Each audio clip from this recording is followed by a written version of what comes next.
Holden, what's up, dog?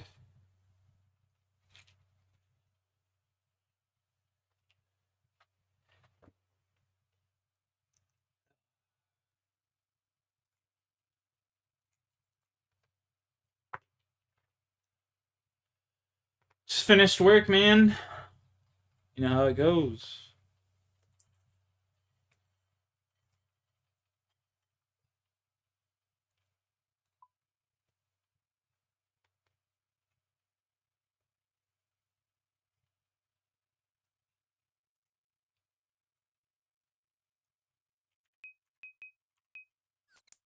Guys hanging out at work? Nice.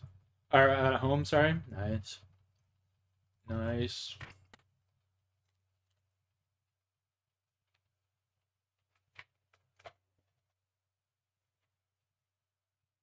Nothing wrong with that, dude.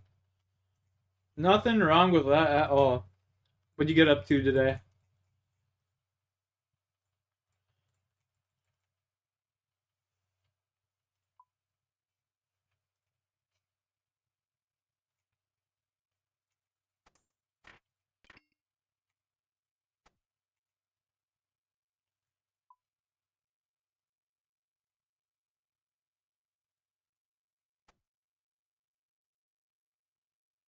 No!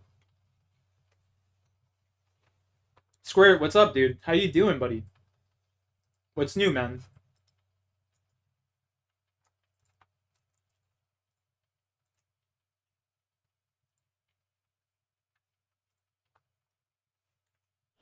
How's my fucking guy?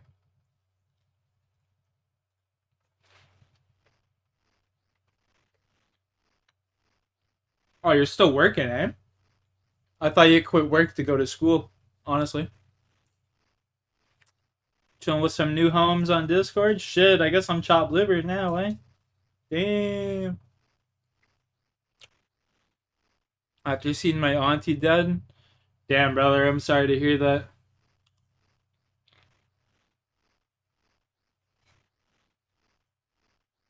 That's never easy, buddy. Never easy having a family member pass away. I'm sorry to hear that, brother.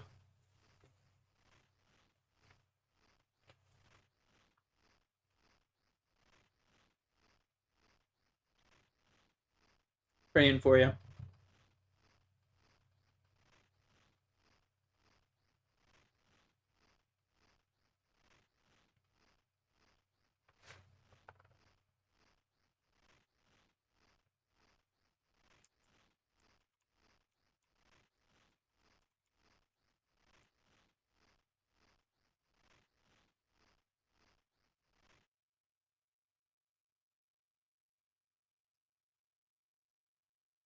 You got my attention. I was just fucking around anyway, squirt. Fucking around, dude.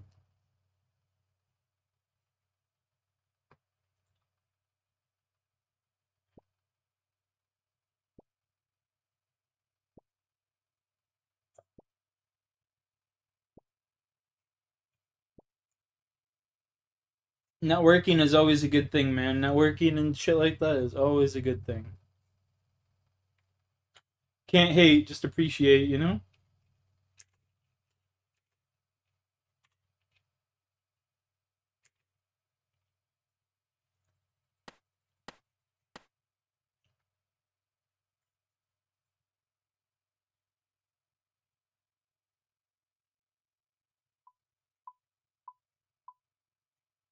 Can't hate, just gotta appreciate.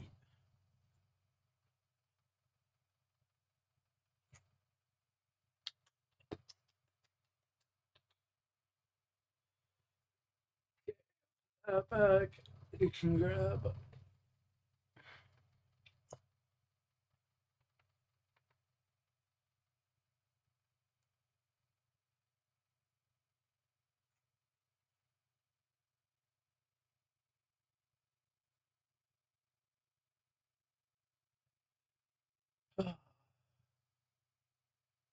My Still moving strong, don't give yo squirt. What the fuck? What the five? Holy shit, dude! What the fuck? God damn, brother, I appreciate that. What the fuck, yo, boys in chat? Let's get some love for this man, Squirt. That's crazy. You don't need to do that, brother. You're a fucking legend around here, brother. You don't need to be doing that. Got a lot of herb seeds? Yeah, buddy. I mean, if you want herb seeds, Mike, go do Huey Codal, buddy.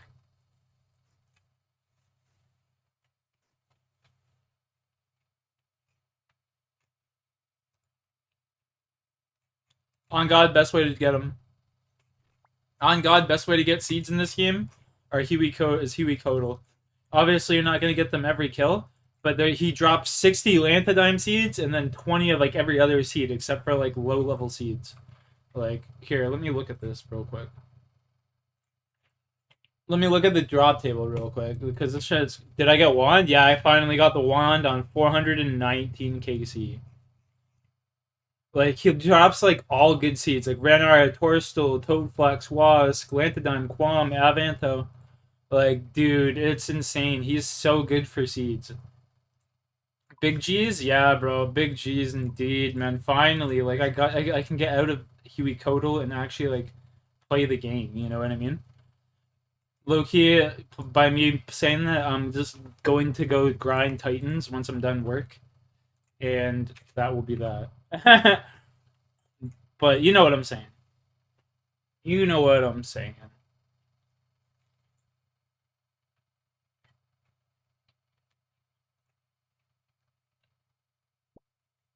Like my Slayer tasks, I can actually like burst Slayer tasks and shit now. Titans will be easy, bro. I've already done like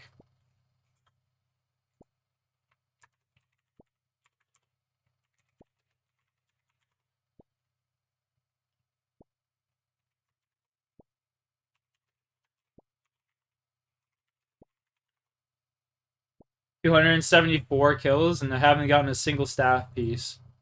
I didn't get my fucking my. Do I play non-iron as well? I have a non-iron account, but it got permanently muted, so I just swapped over to Ironman completely. But my other account's pretty stacked. I have a shit ton of pets. Like I used to have like billions of gear worth of gear.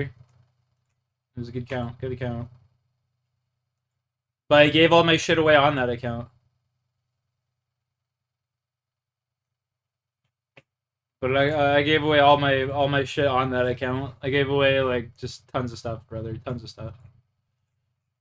Just tons of stuff. You go drive for a long time, then we'll get it early on the next run. Yeah, I mean, it do be like that, you know. It really does be like that. To be honest with you, it's kind of tedious sometimes, but I mean, I'm all for it, you know. Kind of tedious, but I'm all for it. Where are my white berries? Do I miss trading? I'll tell you what.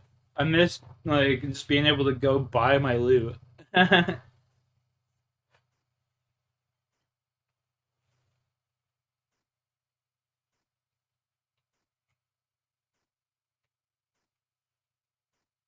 Like I wish I could just go buy the twin flame staff right now, and then just go to Zora.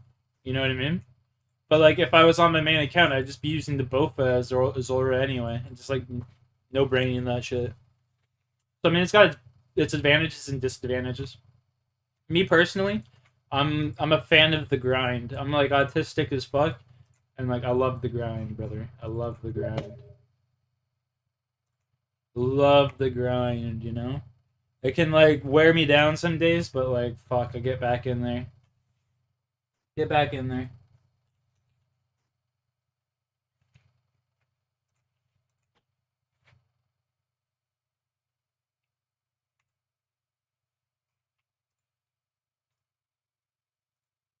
Here, I'll show you my stats on this account and my main.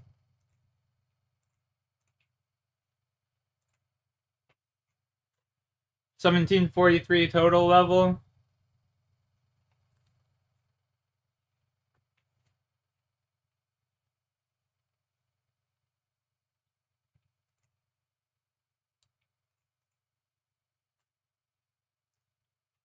Here, this is my main account. The GOAT of World 420, bud. GOAT of World 420. That's my mains. This is my main stats right here.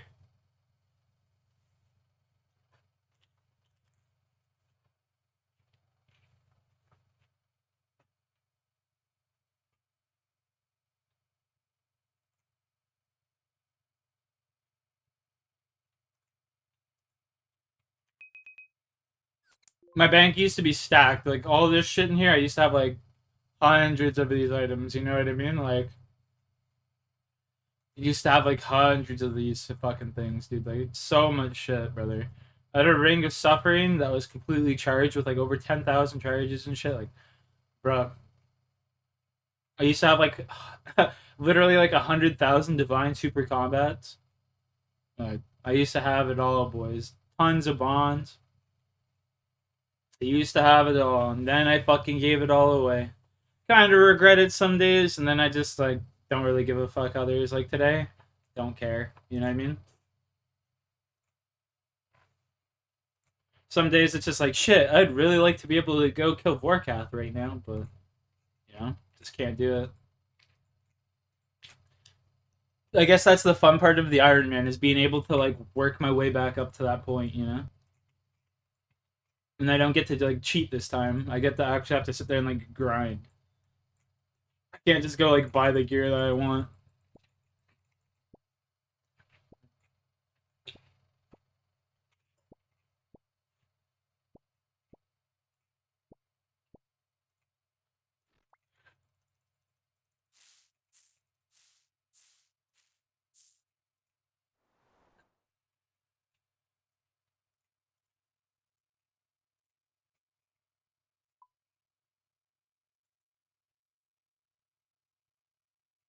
Have a good night. Yeah, I appreciate you for stopping by, Flam Drums. You have a good night and stay safe out there, buddy. Happy Halloween if I don't get to see you again, eh? Happy Halloween, bud. Stay safe out there.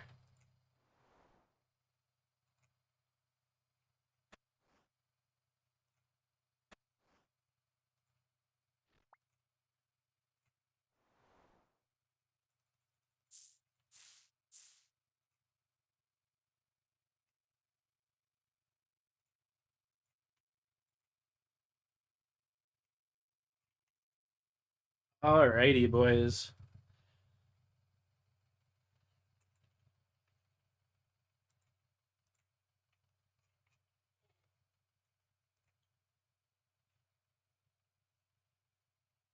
My limp roots keep dying on me, bro. It's not cool.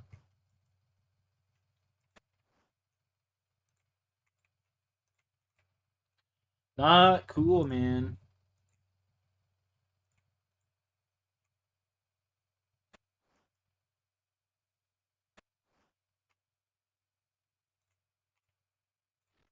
I want to get that Araxar pet so bad, dude. I want to get that Araxar pet so bad.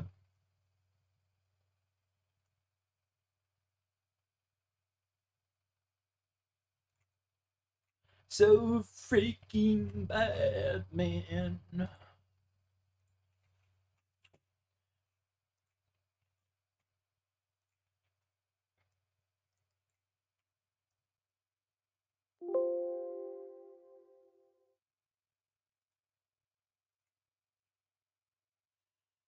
Um,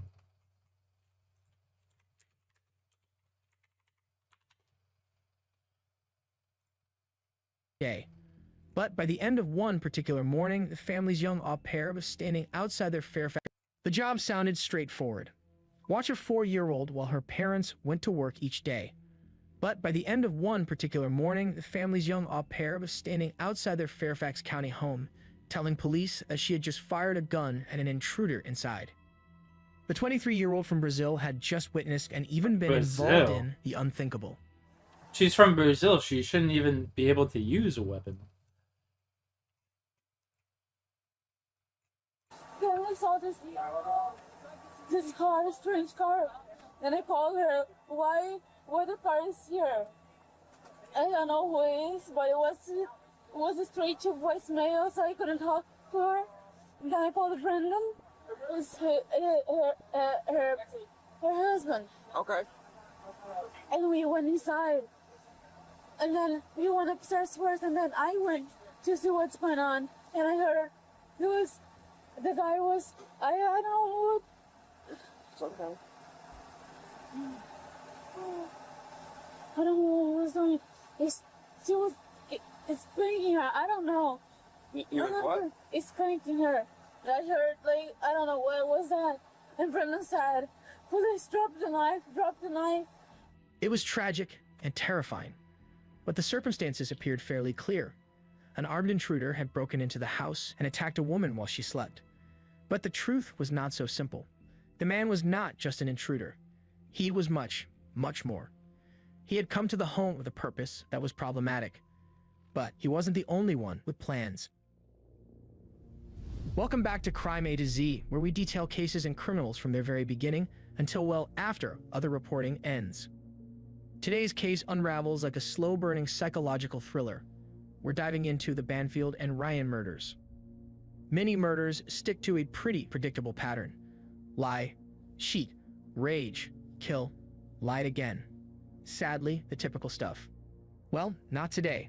In this case, the alleged killer reached deep to come up with the most insanely over-the-top murder plot that anyone could have possibly come up with. And just when you think you know the full truth about what actually happened, trust us, you don't. So be sure to stick around for the chilling Make sure I use the unraveling. Torstal on this. Let's go. I always fuck up and use my Lantidimes on like the disease-free spots when I should be grinding Torstals and fucking Renars and stuff. Yeah.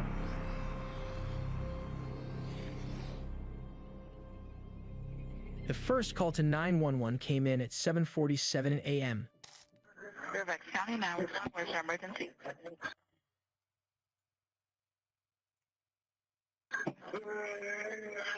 Hello, Fairfax County 911. On the other end, they could hear a person moaning, and then the call disconnected. Whoever was on the line hung up after just 8 seconds. Dispatchers were left with nothing. They tried calling back, but there was no answer. Since the call was coming from a cell phone, they had no address, no voice, no clue what kind of emergency they were dealing with, or whether there was any See, they could tell who it was that called right away. They would just do a reverse search on the number and bada boom, bada bing. They know who the fuck's calling. People acting like this shit doesn't exist anymore. Living in 2025, baby.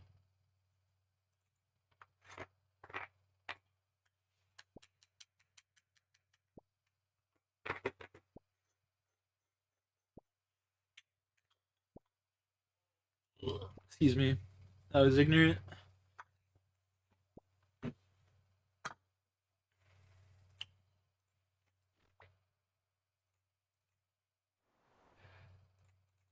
Do I go try my luck at some solo Titans, boys? Do I do some solo Titan? Do I really?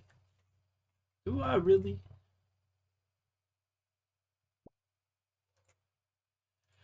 I don't know, I kind of want to wait for the Titan grind to begin after I stop, like, work, you know? Just, like, tomorrow's my last day, so, like, I kind of want to start the grind, like, Monday.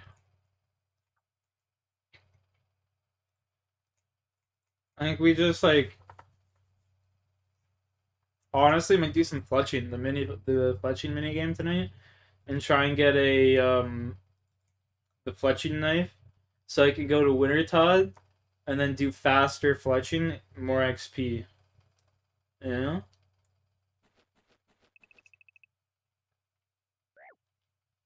Fletching. We could do some Hunter tonight as well. We could do some Hunter. We could do some Slayer too. What's my task? Apparent Specters. Ooh. Those are cancer, man. Fuck.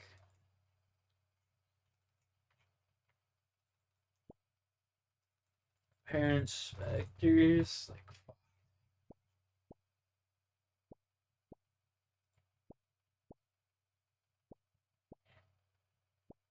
We're definitely not Slayer grinding tonight. That shit's cancer.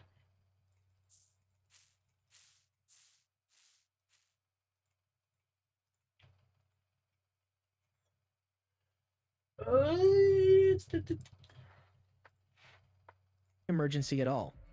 But they wouldn't have to wait long. At 8:02 a.m., nearly 15 minutes later, the same number called 911 again. This time, the caller spoke. Brendan Banfield told dispatchers that he had shot a man because that man had stabbed his wife. Police rushed to the Banfields' home in Herndon, Virginia. When they arrived, they found Juliana Perez Magalhaes. She was a live-in au pair who cared for the 4-year-old daughter of Brendan and Christine Banfield. She was a mess. Her voice cracked, her hands shook, and she kept repeating things.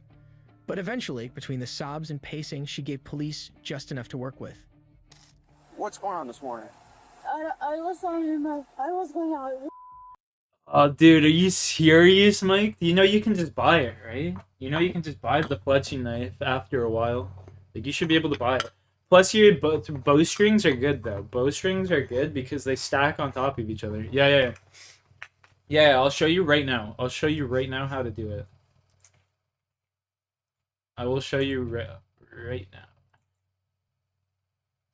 Here, 1 second. I forgot one patch. I gotta go farm this one white berry patch. Important that you put white berries here in this Ardoin patch right here, because one, you teleport here quite often for replenishing your prayer, and every time you run by, you should just pick them, note them, and then stick them in your bank. It's super compost right there. Boom. Every time, baby. What? Sweet, love you.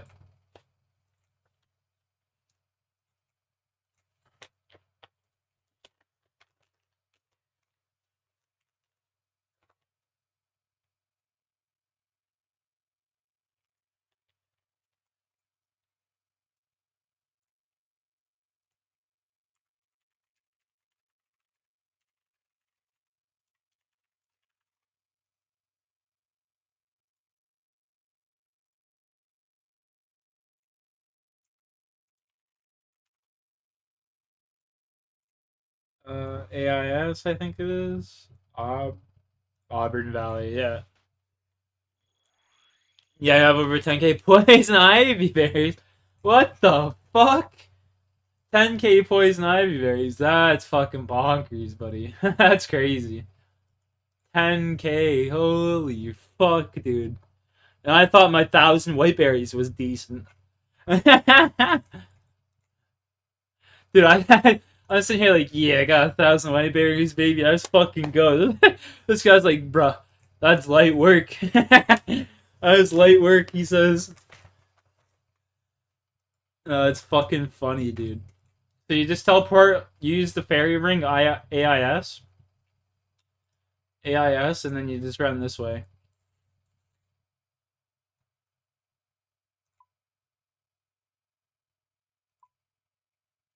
Run straight east.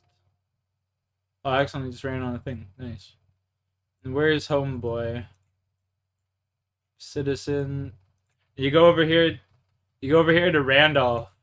So you go straight east after AIS teleport, and you find this guy here, Randolph. And then you can literally just get, like, whenever you open up the, what is it called? There's, like, pile of leaves that you get, or whatever, you just come over here and you can just buy one. How much is it? 350. You probably already have enough to buy it.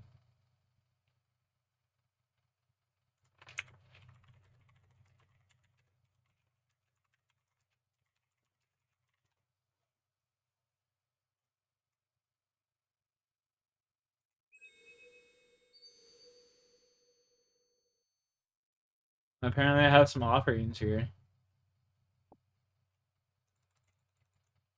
You don't have enough? You need 100. I need 100. 338? Oh, bro, fuck. Come on. You need 12 more? That's crazy work, dude. That's fucking disrespectful. That's just disrespectful.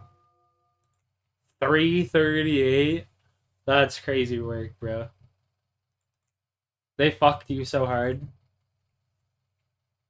They fucked you so hard.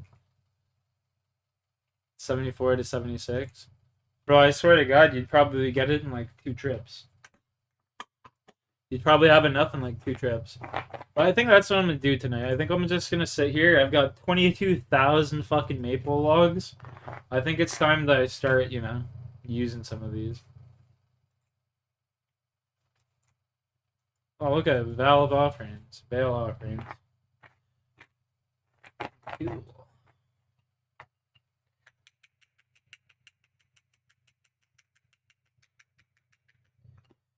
Let me download the plugin. Wood flat chain.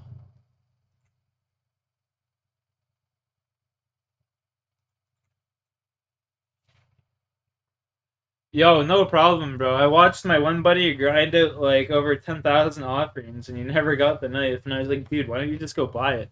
He's like, what? You can buy it? I spent fucking like 24 hours grinding this mini quest, bro. What the fuck? He's like, freaking, bro. So yeah, I always make sure people know you can just go buy that. Like, very nice little quality of life right there, you know?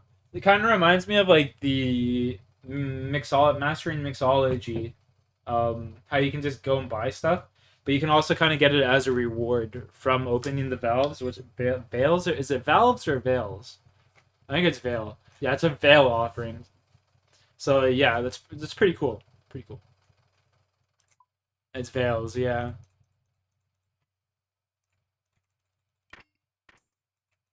Okay, what do I need for this shit? I can't even remember how to do this mini game. I'm not gonna lie. I know I want my log basket. I want my knife.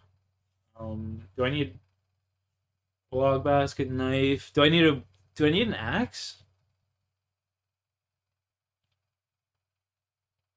Bowstring spool?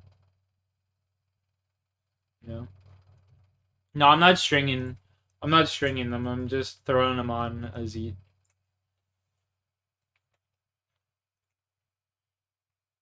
Yeah, I got a bowstring spool. I'm not stringing them.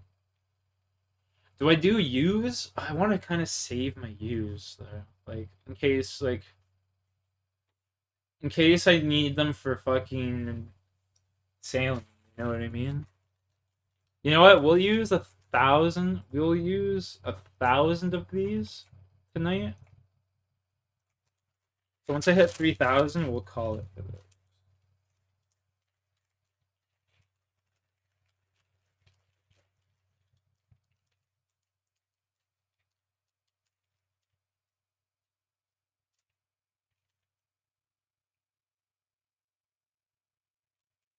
Yeah, I'm ripping a little toke, Mike. You have over 3.5k flax and bundles, dude. What can you can make bowstrings. You know how to do that, right? You can make tons of bowstrings with that. That's fucking. You go on the lunar spellbook, and then there's a spell that will just convert your whole inventory into a bowstring. You get crazy good crafting XP. Wait, I have 3.5k in flax bundles. What do you mean? Right here? Bale of flax. Yeah.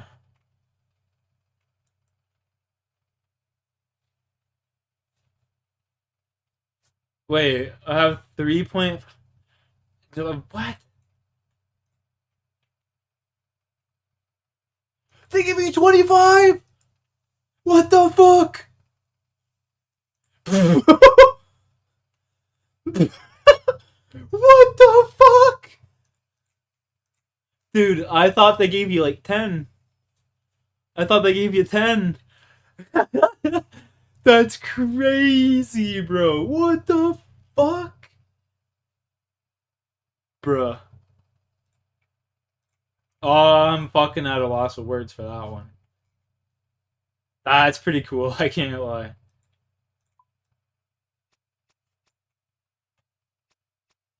Bro, what the fuck, Mike? That's a huge com, bro. What the fuck, dude? That's crazy, bro. What the fuck? I can't believe that. Dude, that is an insane com, bro. I thought that was like 1,000. I'm not gonna lie. I gotta do that then. Shit. I gotta do that then soon. I gotta this weekend I got my daughter. Fuck. like this week coming up, I'm gonna sit here and make thousands of fucking bowstrings. That's crazy comms, dude. Thank you. I appreciate that. You're actually a legend.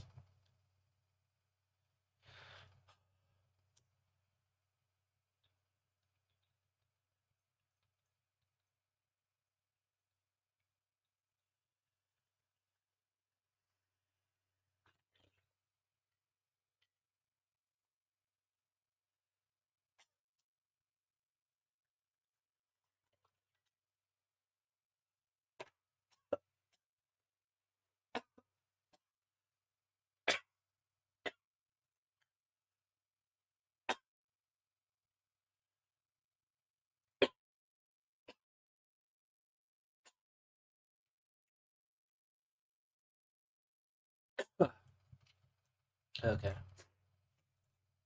Let's go like, well, pop up, build totem. I need logs. What the fuck? I don't. I don't remember how to do this. I'm gonna have to relearn this real quick.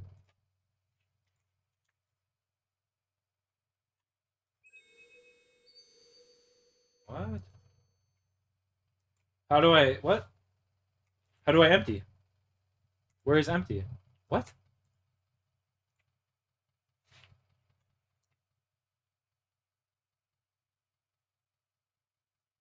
See if the rest is logs.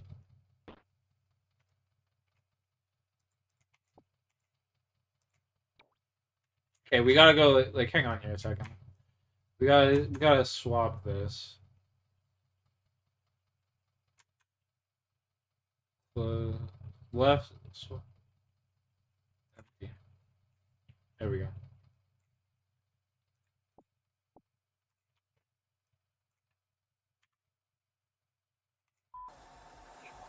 It's okay, take a breath. It's okay. I was going out with this whole, her daughter. Okay, yep, she's sitting over there. Another 16 And bows. then Okay. I Gotcha. forgot our lunch to bring it, and I was coming back to the house to get the lunch. I got you. Then I saw this. Massive comms, brother. car, I gotta this turn strange this car. down. It's so And I loud. called her, why the car is here? I don't know who it is, but it was a straight to voicemail, so I couldn't talk to her. Then I called Brendan, it's her husband. Okay. I told him, I see a strange car, but I don't know who's that. Can you please come here? I'm scared. I was just following the car. And then No, they disappeared. Those he dirty came here, and sluts. then we went inside. The guy, I don't know who it is, he was spanking her. I was just here. Were you here when it happened, or did you walk up in there and No, that's how they work? yeah, he went upstairs first, and then I went to see what's going on. I left to follow her in the basement, and then when I went upstairs, Brendan was saying, "Police, drop the knife." So, Brendan's a police officer. Yeah, he's an officer. Is he with Fairfax? No? Where is he an officer? I don't know. I think it's his office in Vienna. Vienna? Yeah. Okay. He was saying like, drop the. I'm sorry. My first thing, which is No, you're doing really well. He was saying drop the. Oh. The knife or the gun? The gun. And Brendan said, "No, police, don't drop the knife." And then he was saying, "I'm gonna kill her. I'm gonna kill her." And I don't know. He started stabbing her. I think Brendan shot him, and he asked me help to shot him too because. It's okay. You don't have to get it all out right now. I never Just saw her breathe. before. Like. You didn't see the girl before either? So the guy and the girl you don't know? She's my boss. Okay. He's Valerie's mom. But I never seen it before. Like, there's a lot of blood. This chick, I remember this shit being 911 super calls chill. had been made from Juliana's phone. On And the there's final like a call, certain. Juliana I had had the taken first the the day. phone to tell the 911 The first day dispatcher this came out, I had this shit down pat. It's been a long time since I've done it though. To understand how Juliana ended up in that house, we need to start with the people who brought her into it. Juliana had come to the United States from Brazil on a work visa. She was in her early 20s and was hired to live in the Banfield home as an au pair or live-in caregiver for their daughter. She had been living in the Banfield home for just over a year. Her responsibilities were typical of the role: childcare, morning and evening routines, light help around the house. She had her own bedroom and quickly became part of the household rhythm. According to those familiar with the family, Juliana was polite, soft-spoken, and largely kept to herself. Brendan Banfield was a federal law enforcement officer with the IRS Criminal Investigation Division, where he investigated financial crimes like tax fraud and money laundering. Those who knew him described him as private, reserved, and intensely focused. His wife, Christine, was a pediatric ICU nurse described as compassionate and deeply devoted to their daughter. Colleagues said she lit up when she talked about her family. Together, the Banfields lived in an upscale home in Herndon, Virginia. Brendan confirmed Juliana's account, explaining to police that Juliana had called him and told him an intruder appeared to have entered their home. He said he found the intruder stabbing his wife in their bed, so he shot the man in self-defense. He also said that Juliana retrieved a gun and fired a second shot at the intruder. Juliana confirmed that she did indeed shoot the intruder a second time. Police's next order of business was to secure the child. Hey, can you come down with me? Anybody say blow up? Yeah, she's breathing, but she's got one stab wounds. I think Zach just said My We're getting the ambulance here now. My host kid is downstairs. Okay. I'm in here. How old's your host kid? She's 4.5. Four and a half? Where is she? I need to talk to her. She doesn't know anything. What's Can we get her and we'll go outside? yeah, I'm gonna get her. She's grabbing their 4-year-old. We're gonna go outside. Okay. She's good, please. It's okay. Yeah. She's just 4.5. I know this is hard. Let's get her outside, and then I need to get some information from you. Hi, Val. Hey. Hi. How are you? Hey, I'm Officer Bell. Nice to meet you. Oh, you're beautiful, Rock. We need to go outside, okay? Let's go. Meanwhile, other officers continued checking the rest of the home. The scene inside the bedroom reflected a brutal confrontation. There, it found 37-year-old Christine Banfield, naked, with multiple stab wounds to her upper body. Nearby, they found the intruder. His name was Joseph Ryan. He had gunshot wounds to his head and chest. Joseph was pronounced dead at the scene. Christine was taken to the hospital, where she later died. Police and forensics teams processed the scene and collected evidence, including devices. Juliana was taken to the station, along with the Banfield's 4-year-old daughter. The two were taken into what's called a soft room, where police questioned Juliana for about 90 minutes. They then took Juliana into an interrogation room, where they questioned her for over 7 hours. Juliana explained the morning's nightmare events to police again, filling in any missing details. One of the details included how when she and Brendan first entered the home, she said they could immediately hear what she described as sex noises coming from upstairs. It was an important detail, one that pointed to the possibility of an affair gone wrong. Juliana reiterated that Joseph was stabbing Christine, so Brendan shot him in the head. She said afterward Joseph was on the floor, but still moving. So upon Brendan's request, she went and got a second gun from a bathroom safe and fired that second shot into Joseph's chest. While the case appeared to be an obvious intruder and self-defense scenario, a few things didn't add up, like the intruder. While very little is publicly known about Joseph Ryan, law enforcement did report that he had no criminal record or history of violence, and he didn't have any apparent link to the Banfield family. Police found no signs of a forced entry. If Joseph had not forced his way in, then how had he ended up in Christine's bedroom? His personal items were even neatly placed in the home, not at all consistent with the break-in.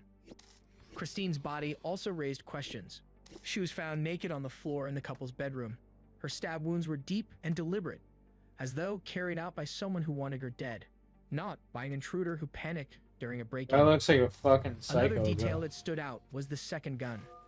After Brendan shot Ryan, both he and Juliana said that he sent Juliana to get another gun from the bathroom safe. She said that Joseph was still on the floor moving when she shot him in the chest. That begged the question, why send Juliana off to get a second gun if Brendan's gun was still in his hand? They did not report that the first gun jammed or was out of ammunition. It started to feel less and less like self-defense. Police would leave it for forensics to sort out the details. The timing of the 911 calls also raised suspicions. Nearly 15 minutes passed between the first hang-up and the final call where the incident was reported. An incredibly long time to wait before calling for help. That unusual delay made investigators wonder what really happened during those minutes. So, they were eager to see where a digital trail might lead them. And it did not disappoint. It didn't take much digging to learn how Joseph ended up at the Banfield home, and why. The digital trail pointed to an invitation for some after-hours extracurriculars of the fetish variety. Joseph was not an intruder at all. He was invited. Police found a string of online messages between Joseph Ryan and someone named Anastasia9 on a fetish and roleplay website called FetLife. There were over 100 of these message exchanges to and from Christine's devices, including her work laptop and personal phone. They'd been communicating for at least 6 weeks leading up to the killings. The chat started on FetLife, then moved to the messaging app, Telegram. In those messages, the plan was clear. Hook up for a consensual role-play meetup at Anastasia 9's house. The conversations outlined rough play, even blood play, an arrangement in which one person deliberately makes small cuts with the intent of drawing blood. They also mentioned a knife as part of the scenario. Joseph had been drawn to the house for a rape fantasy scenario. They had agreed that he would bring belts, zip ties, and a knife to cut their pajamas. Instead of a break-in, it all read like a well-orchestrated plan. Joseph had even confirmed a 7:30 a.m. arrival time, set for the morning it all happened. But law enforcement was immediately suspicious. Although the messages came from Christine's devices, most of them were convinced that it wasn't Christine who was sending them. While the messages referenced highly personal details that only someone close to her would know, it lacked Christine's usual writing style and tone. That indicated to them that someone with intimate access to her life and technology was impersonating her. They concluded that Joseph had been lured under false pretenses, catfished into coming to the home. But by whom? Despite the majority of detectives agreeing that someone other than Christine was behind the messages, when an expert with Fairfax County Digital Forensics investigated, he did not find any indication that Christine lost control of her devices. His evidence pointed to Christine herself being the person who sent the messages. And he wasn't alone. The lead detective in the case also disagreed that Christine was being impersonated, feeling that the digital evidence did not support it. The whom was type in question quickly became the center of the case. In the months after the killings, police kept digging. As the investigation stretched on, detectives returned to the Banfield home and noticed changes that raised concerns. Juliana appeared to have moved into the Banfield's bedroom. 2 water bottles, presumably for Brendan and Juliana, now sat on the nightstand where Christine's lotion had once been. And the photo of Brendan and Christine had been replaced with one of Brendan and Juliana. Investigators also learned that the Banfield's 4-year-old daughter had started calling Juliana Mommy. With those observations added to the case file, nearly 8 months after the crime, police decided that they had enough to act. On October 19, 2023, Juliana was arrested. She was charged with second-degree murder and use of a firearm in the commission of a felony in the death of Joseph Ryan. She faced a sentence of up to 10 years in prison. With Juliana behind bars, law enforcement continued building their case, watching and listening. As soon as she was arrested, authorities began monitoring her phone calls from behind bars to Brendan. During one call, Juliana told Brendan, "I hope you're not only staying with me because you're afraid I'll turn on you." Brendan is reported to have replied telling her to remain silent and to stick to the accounts she gave police. They'd monitor her communications for 11 months, but she doesn't divulge much else to help authorities gain any more insight into the killings. But it was of little consequence. Any additional evidence gathered during the calls would have just been piled onto the mountain of other evidence they were gathering, much of which was presented in pretrial and evidentiary hearings. Starting with, to no one's surprise, prosecutors claim that Brendan had engaged in other prior extramarital affairs. In addition to the evidence the prosecution said reflected Brendan's affair with Juliana, they also spoke with what they called multiple credible women, who reported also having had affairs with Brendan. They reported that he constantly promised to leave his wife, and prosecutors said that he had even told one woman that it would be so much easier for us if she, referring to Christine, was not around. Authorities also learned that Brendan had allegedly bought a gun 4 months before the killings, despite already owning an IRS service weapon. The serial number on the purchased weapon matched the serial number on the gun recovered at the crime scene. They also obtained records that reflected that Brendan and Juliana had visited a gun range in the weeks before the murder. They were even able to obtain photo proof, confirming that Juliana was indeed there. Also an issue was how, at the scene of the murders, as paramedics tried to save Christine, law enforcement said that Brendan did not even ask about her. Instead, they said he asked whether Joseph had a pulse, then justified his inquiry by referring to Joseph as the one witness who could recount events if he survived. Paramedics also found that both bodies had been moved. Prosecutors said that Joseph Ryan's arms were crossed and smeared with Christine's blood in a way that Joseph could not have achieved after being fatally shot. The arrangement, they claimed, suggested post-incident staging. Overall, prosecutors theorized that in the 15-minute gap in between the two 911 calls, someone other than Christine or Joseph had used the time to repack Joseph's backpack and place the knife between Christine and Joseph. Then there were the calls themselves. Brendan claimed that Juliana's phone was misplaced when 911 tried calling them back. That's why they didn't answer it. Prosecutors called that claim preposterous, noting that Brendan himself also had a phone that could have been used. Even the pajamas told a story. In the message exchanges, Joseph was told to bring belts, zip ties, and a knife to cut off pajamas. In the bedroom, police found pajamas cleanly cut on the floor. Those clean-cut pajamas matched the plans outlined in the messages, unlike torn clothing, which would have been more consistent with a struggle. It was a visual breadcrumb connecting the online plan to what was found in the room. It helped the prosecution argue that use of the knife was planned, instead of it being a random weapon in a home invasion. And then, of course, there was that damning digital evidence. The communication trail that authorities believed was part of a grand scheme to lure Joseph to the Banfields' home, then to murder him as though his life was completely disposable. With Juliana the only one arrested at that point, her defense team was prepared to push back, especially regarding the digital evidence. During pre-trial hearings, they cited testimony from the investigation's lead detective and forensic expert, who had both concluded that Christine had not lost control of her devices. They drove their point home by highlighting the fact that both of those men were ultimately reassigned off of the case, a move that the defense claimed was done to silence those who questioned the department's narrative. They claimed that law enforcement was bending the facts of the investigation to fit their theory. Alongside the case against Juliana, investigators were quietly zeroing in on Brendan, who had remained free during the year and a half since the killings. As a result of law enforcement monitoring the couple's communications, they began to worry that Brendan was planning to flee the country. They learned that Juliana and Brendan had reservations to fly to Brazil, and that a new Brazilian passport was obtained for Juliana. They also said that Brendan was studying Portuguese and had purchased a power adapter for Brazil. They said the pair had also discussed living in Brazil during Juliana's jail calls. In Juliana's defense, her attorney said that he had advised her to get a new passport because police wouldn't return the old one. Regardless, law enforcement was not taking any chances. On September 16th, after months of surveillance, multiple search warrants, and monitoring of his calls with Juliana, Brendan was arrested. He was indicted on 4 counts of aggravated murder and 1 count of use of a firearm in the commission of a felony. He had just been fired from the IRS 2 weeks prior to that.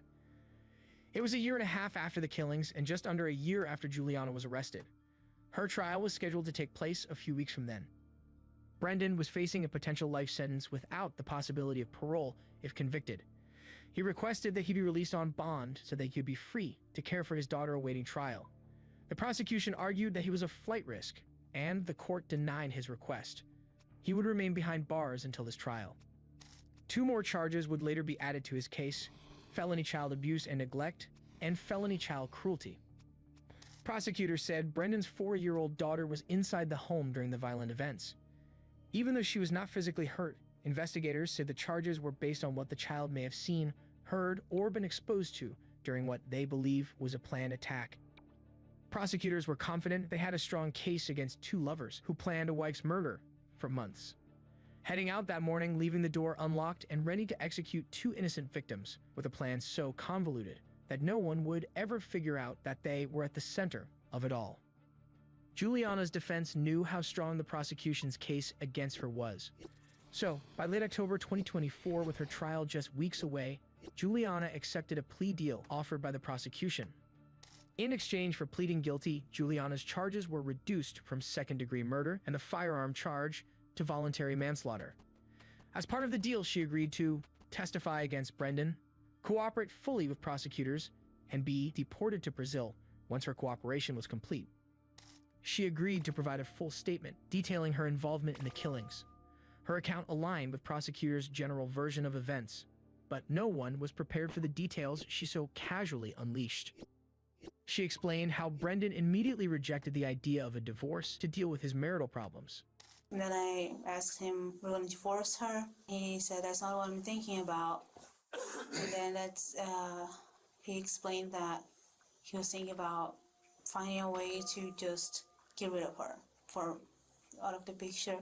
She described how Brendan was the mastermind, and how it was his idea to create the fake profile on the fetish website to lure someone to the home to perform the rape fantasy.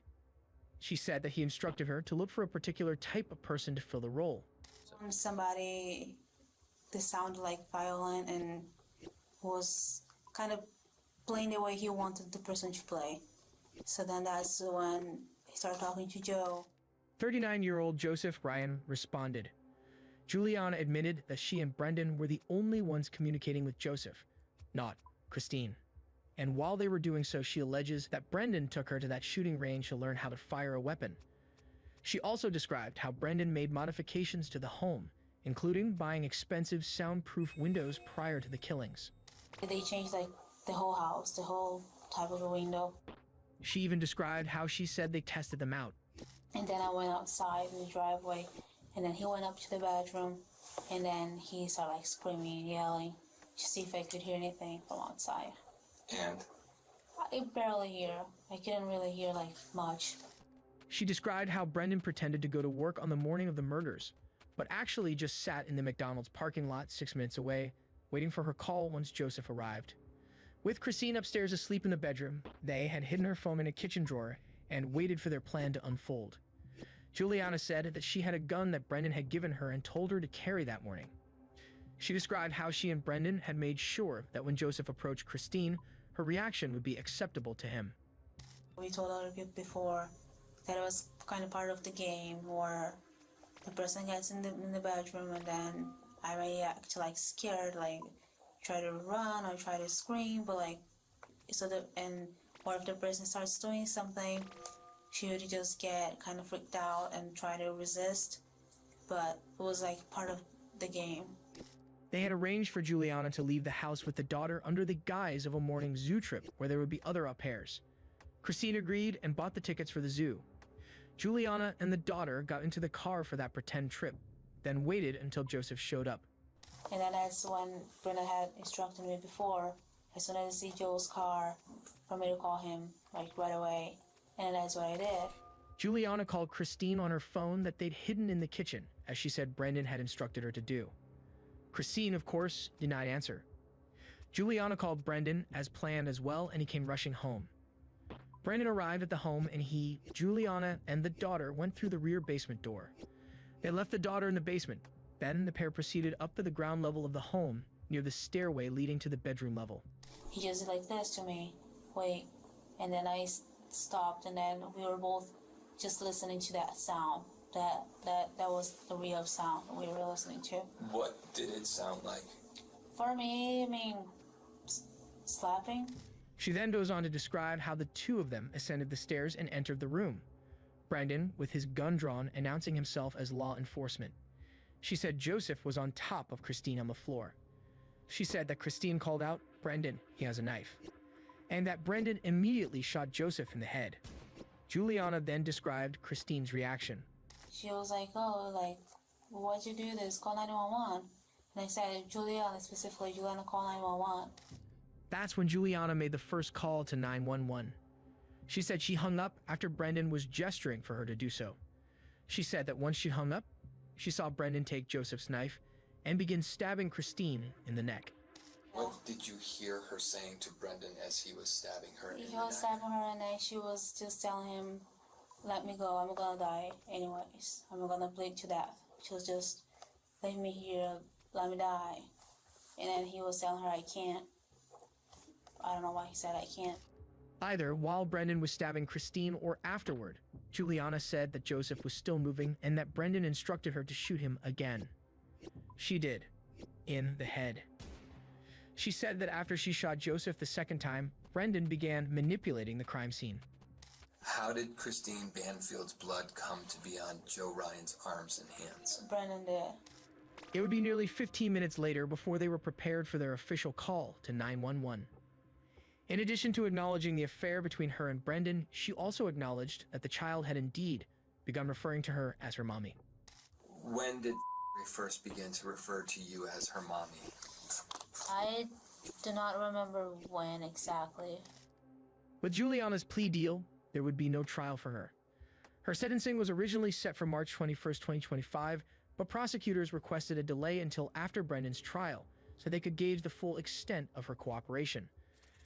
It's reported that prosecutors have recommended a sentence of time served if she fulfills every part of her plea agreement, including full cooperation in the case against Brendan. If the recommendation stands, she will not serve any additional time beyond what she has already spent in custody. So, after sentencing, she is expected to be deported to Brazil and released. Juliana's sentencing is currently scheduled for December 13th, 2025, which is 2 months after Brendan's trial, which has not yet taken place as of the production of this video. His trial is currently set for October 20th, 2025. Hey, we just got a level. Let's go.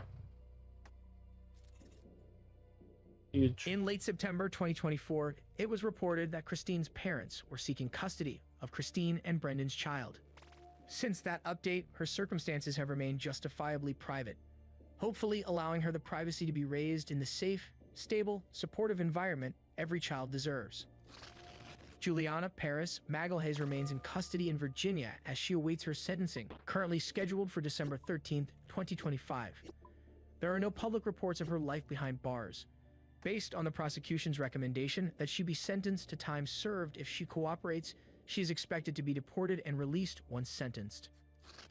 Brendan Banfield remains in custody at the Fairfax County Adult Detention Center awaiting trial. The court granted permission for the trial to be televised. He is facing a maximum sentence of life in prison without the possibility of parole if convicted. His trial is currently scheduled for October 20th, 2025, which means that if it proceeds as planned, it will likely be taking place right around the time this video is released. If we see interest in this case in the comments, we'll be sure to post a trial update. We hope this video did justice to Christine and Joseph. All cases are tragic, and we never want to minimize any cases. But somehow, when an innocent, uninvolved outsider becomes meaningless collateral for the sake of someone's ruthless, selfish agenda, it takes on new levels of cruelty. What are your thoughts about this case and those involved? Let us know in the comments, and please don't forget that if you happen to like how we presented this case, we really appreciate a quick like, and be sure to subscribe to see more videos like this one. Thanks for watching.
Like,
the wrong button. Shit.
We hit these ones. What am I doing?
Bitch, get out of my way to that motherfucker.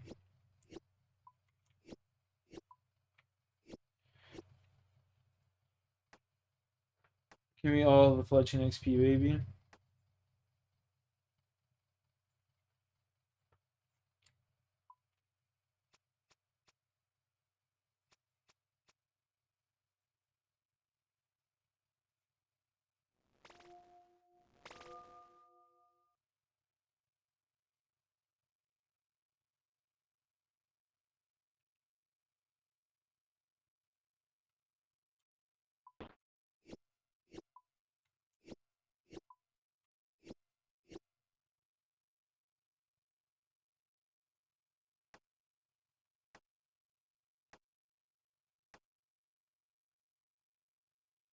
$156.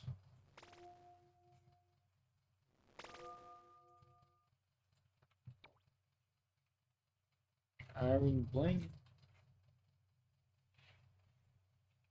Should be a fletching pet. Like the perfect pet, bro, for right around this area. Little Rocky.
Is it 12:30, bro? This minigame is boring as motherfucker.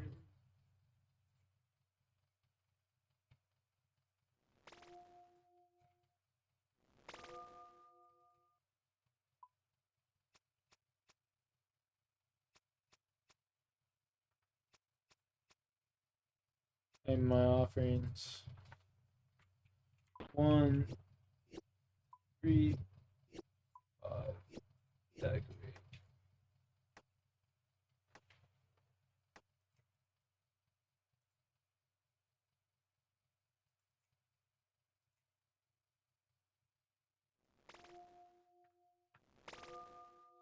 That real quick.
$13, motherfucker. I gotta give me 13.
Lucky me. Claim.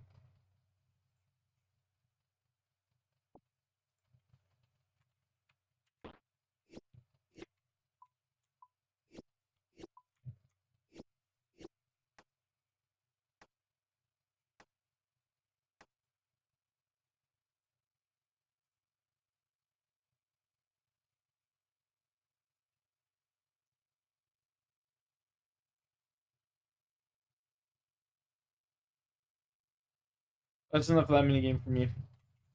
For now. Let's see what we get.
Even good. useless.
Another 500 flags.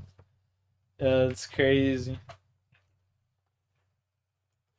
170. I'm gonna stack that up to 1,000, bud. I'm gonna stack that all the way up to a K.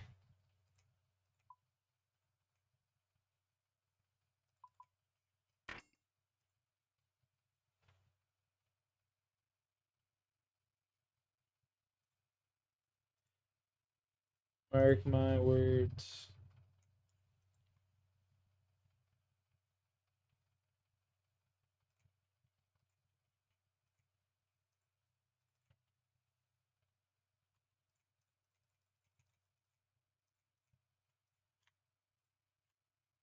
Nope.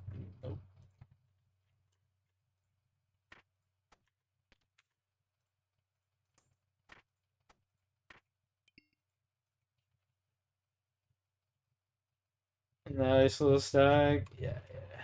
Decent little stack there. 87K. Not bad, you know? It's alright. I had an insane stack of herbs, but I made a bunch of potions the other day. 744 strength pods, 750, 555 attacks. Like, yeah, 435 three dosers as well.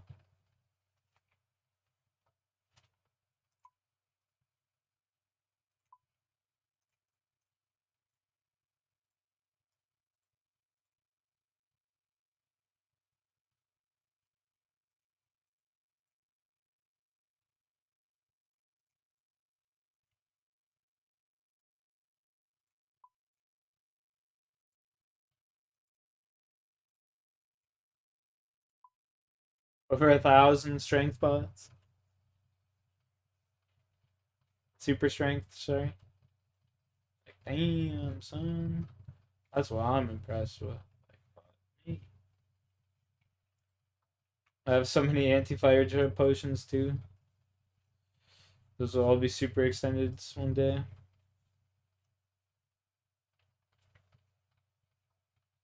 Shit, making me want to do some herb lore. Damn. Fuck.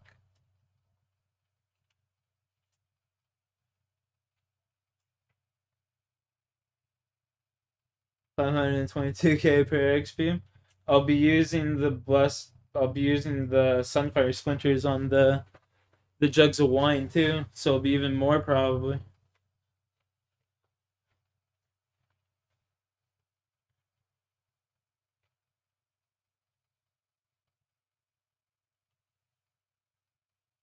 That is with the sunfire? Oh, okay, okay. Cool, cool. Sick.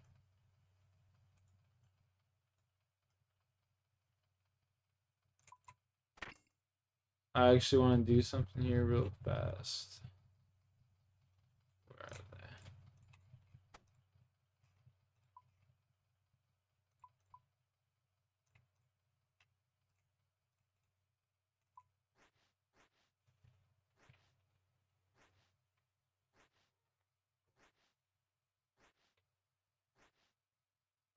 Always love making me some fucking prayer pots, boy.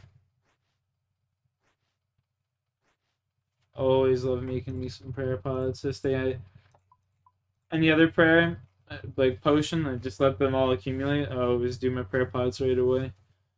Burn through these bitches so fast.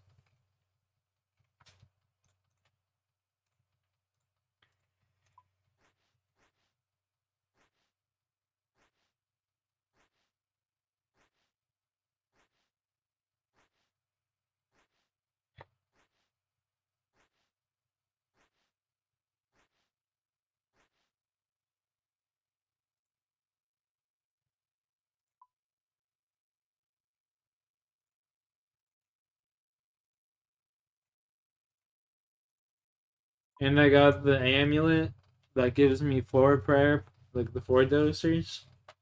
So nice. So nice. Like, look at this shit just popping off in the chat.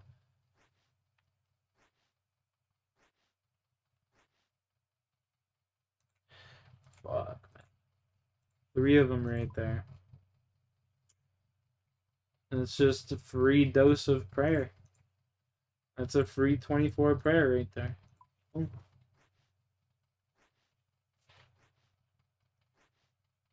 It's so good, dude. It's so fucking good.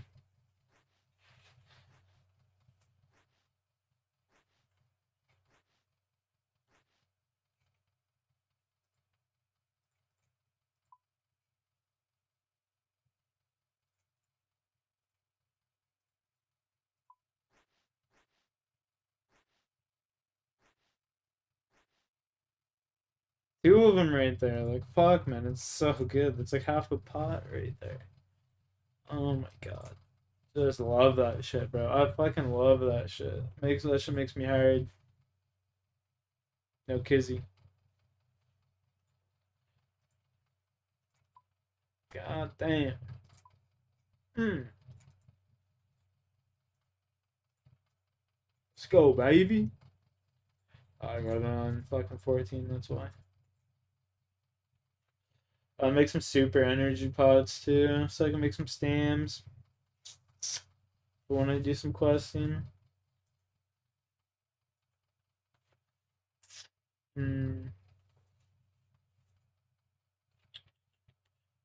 Interesting, interesting.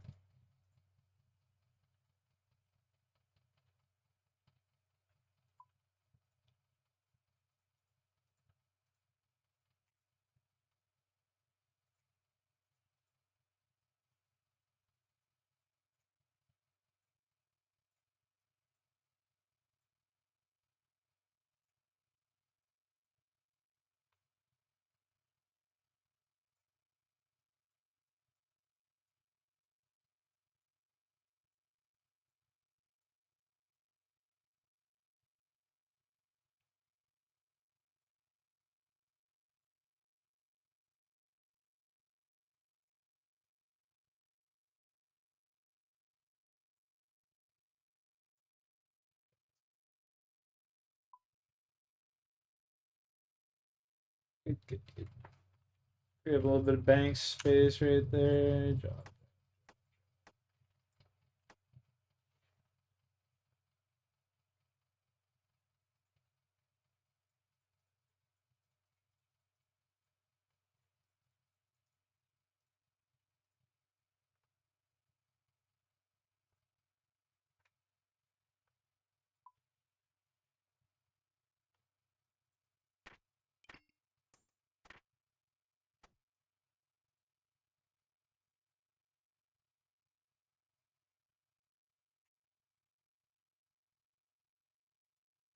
Should have planted the fuck yeah, planted a white berry bush. I'm trying.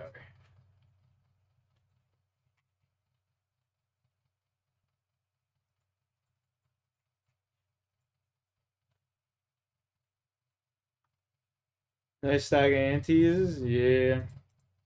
Bro, I have so many fucking Lantidime seeds. I have 350 Lantidime seeds, and like already over 1,000 Lantidimes. I think I have like 1,300 or 1,400 Lantidimes.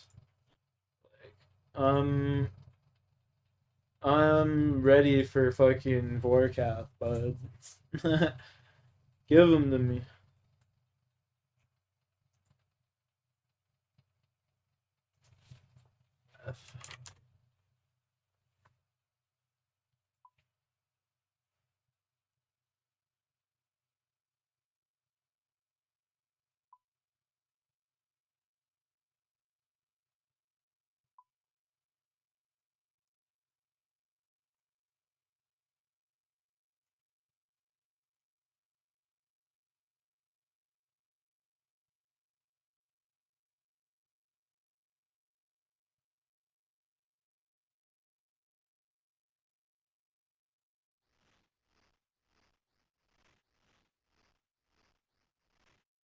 $950. Sick.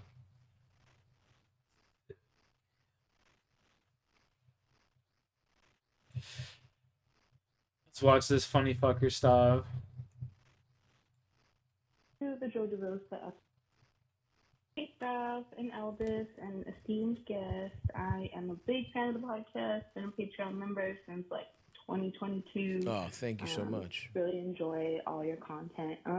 Anyways, I'm listening to the Joe DeRosa episode, and I'm listening specifically to that call from the guy whose wife gained weight and he doesn't want to like fuck her anymore, but he also doesn't want to have the uncomfortable conversations of the reality of the situation. Right. Well, I'm in the situation where I am that wife right now. My husband almost left me completely because he didn't want to have those uncomfortable conversations about my weight gain and about like just the way I was carrying myself in life in general. And I appreciate him for finally being able to have those conversations with me, because I needed to be given a chance to show that I could make positive changes for myself. And I've lost weight, taking care of myself better, and it's just making me a better person in general. Now, is my marriage completely healed and fixed? No, but I think I'm finding myself as a person that can be okay regardless. Whereas a couple months ago, when he told me he was thinking about leaving me, I was completely broken and devastated. Wild. You know what I mean? Start there's wild. If he does, To start it, I'm thinking about leaving you instead of like, hey, I've noticed this, and by the way, there's so many ways to tell this to your partner. Yeah. The easiest one is health. Yeah. Right? Because it's like Second easiest is ew.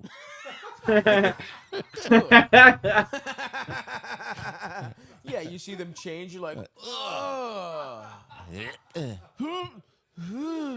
Okay, can you let me know when you're gonna do something like that next time so I can look away? Fuck. I had the uncomfortable conversation with Lou, my beautiful fiance. Fiance of how many years? 25 years or something. That literally when I was a new open micer, you had just gotten engaged. Yeah. We started dating comedy. We started dating, I was and then 19. 2 months after that, I started doing stand-up. You got engaged. I was like, hey, you gotta hear about this bitch. When I was like 22, you got engaged or some shit. No, I got engaged at 30. You were 30? What year?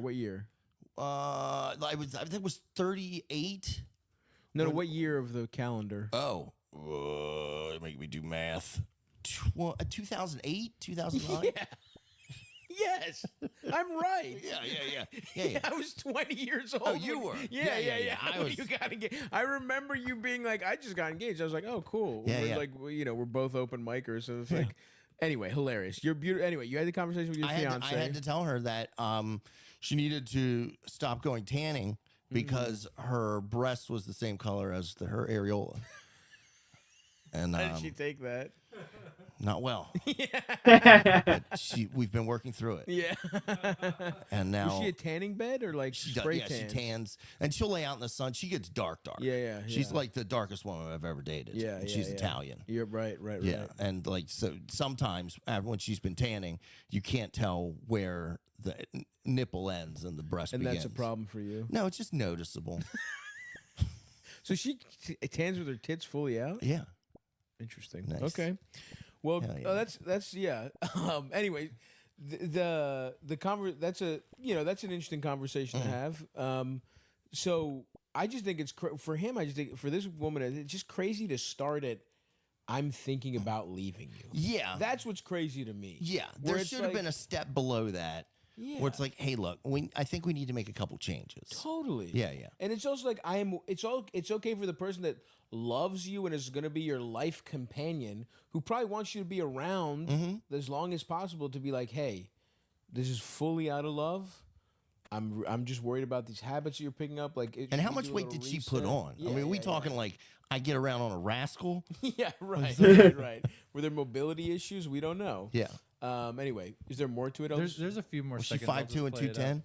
Yeah, Told everybody she was my ex-girlfriend. Yeah, she's the bottom of the ladder at the fire company. She's holding the ladder sturdy. She is the truck. She's holding the She ladder. gets up there and just sturdy. starts squirting When on they the don't fire. have when they don't have sandbags, she just lays on something. Go ahead, Elvis. If I'm in a burning building, I saw her roll in. I'm like, oh no, I'm in danger. Still leave me. I've created routines for myself that Oh, I it's so can funny. withhold and continue to build myself towards a better person. So I guess I'm saying is that dude needs to give his wife a chance to determine how she's gonna react to the information without just like ignoring the reality and beating off like 4 times a day, you know? Right. I agree. Anyways, just a little bit of input from a wife's perspective. Love you, Stav. Love you, LB. Love you Take too. care. Thanks for Bye. calling in. I mean, one thing that's tough with this call though is she said better person, and it's like you're a healthier person. Yeah. Maybe you're even a more attractive, generally speaking person, but you're not better because you fucking lost weight. You know what I mean? Like that's the moralizing of like fatness is crazy. You know what I mean? It's like most people who gain a lot of weight, it's like something happened. You have a fucking problem. You have like a, it's an addiction. I definitely feel I've done, whatever, every You drug. want any GLPs? I've started GLPs. I'm on Ozempic because like of the it? diabetes. Oh yeah. I'm constantly nauseous. Really? Until you get used to that dose. Yeah. You're nauseous, and I shit once a week. Oh really? Yeah, because it slows everything down. Huh. And when I do shit, it's like a fucking terracotta warrior coming out. Interesting. Fucking, yeah, I don't know. I've had pretty good success with them, and then I weirdly on tour had the most success, and since I've pretty much just stayed kind of stagnant. But I don't know. I also think like I need my doctor's kind of an interesting. I don't know that he's really doing the best job. Like it's just I think I need to change my dose. Whatever. Anyway, but I do generally like them, and I think the biggest problem for me is that I was really locked in, and when you're locked in, those things are the best thing in the world, and then when you're not, I think they just keep you from getting fat as fuck when you're not locked in. Well, also, you just lose.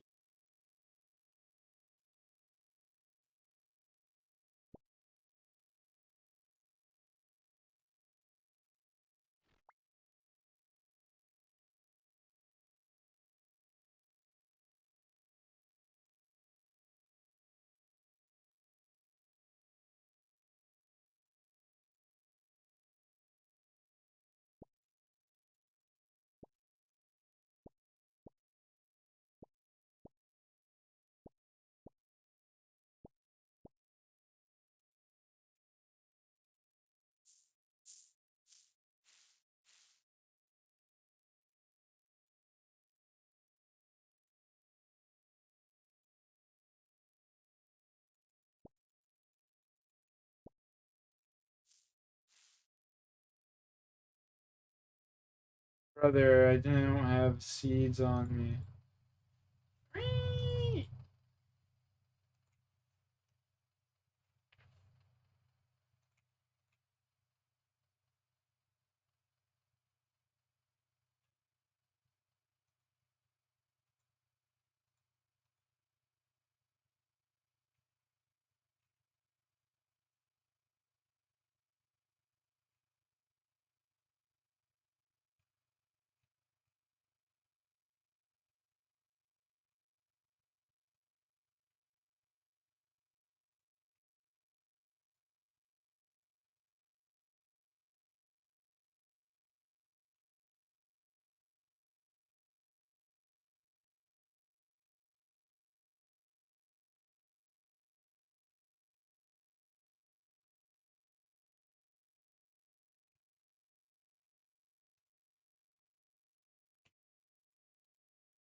It's Dodgers versus Blue Jays, Game 5 of the World Series. This series is tied at 2-2, and in this massive game, the Dodgers are going to send Blake Snell out to the mound, and Blake Snell was absolutely unhittable in the first 3 rounds of the playoffs, as we can see with these stats here, and a big part of that was that he got a ton of swing and miss. In those first 3 starts, Snell had a 49% whiff rate, which just means how often the hitters are swinging and missing, and just to give you an idea how good that is, MLB's best whiff rate was 45% this year, so hitters were just not seeing Snell well at all in those first 3 games. However, that all changed when he faced the Blue Jays in Game 1. The Blue Jays are a really tough matchup for Snell because they are great at putting the bat on the ball, and we saw that in Game 1. He only got 10 swings and misses all night, which led to a 21% whiff rate. That is Snell's lowest total of the entire season. Basically, the Jays did a really good job at swinging at strikes and putting the bat on the ball, and it seems really simple. Just swing at strikes, you don't chase, but that's what makes this Jays lineup so good, and that's exactly what they're trying to do again here in Game 5. So we'll fast forward here to the 7th inning. The Dodgers are down 3-1. Snell is back out there at 93 pitches, and this is a huge inning for Snell. If he can get out of this, then Roki Sasaki can pitch the 8th and the 9th, which would absolutely give the Dodgers a chance to come back in this game against that Blue Jays bullpen. So Snell would love to get 3 outs here and finish off the inning. So leading off here is Addison Barger, and on the first pitch he's going to take this fastball in, then he takes that slider for a strike.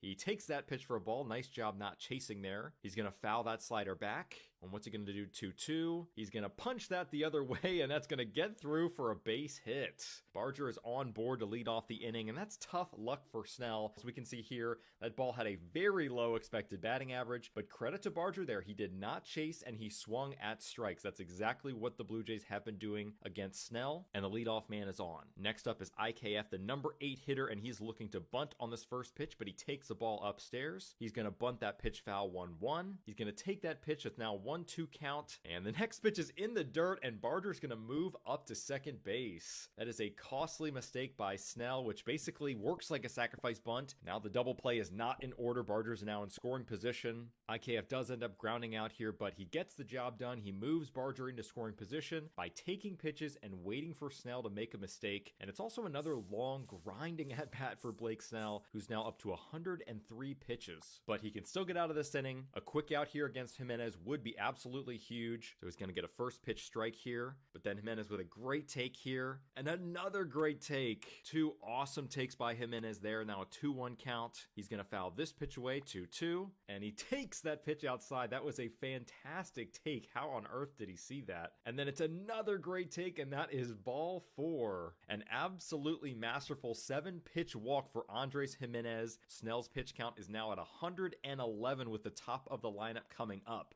We can see the Blue Jays are just working Snell in these long counts. So Snell's last batter here is Davis Schneider. Schneider's going to take these first 2 pitches for strikes, but on the 0-2 pitch, he takes that close one for a ball. Oh my goodness, look how close this is. That is an absolutely gutsy take by Schneider. And on the very next pitch, Snell's going to bounce that one in the dirt, and Barger moves up to third base. Another wild pitch for Snell. Snell does eventually get the strikeout, but great job by Schneider to not chase there. Now that moves Barger up to third base, and it bumps Snell's pitch count to 116 pitches. So with Vladimir Guerrero Jr. up next, Dave Roberts has to go into his bullpen, and this is exactly what the Blue Jays have been praying for. They just wanted to get Snell out of the game and get into this bullpen because Roberts does not have a single righty reliever that he can trust in this situation. Blake Treinen is usually the guy here, but Treinen has been rocked. So Roberts is going to go with Edgardo Enriquez instead, and right away Enriquez cannot find the strike zone. On a 3-2 pitch, he's going to yank this pitch to Vladdy,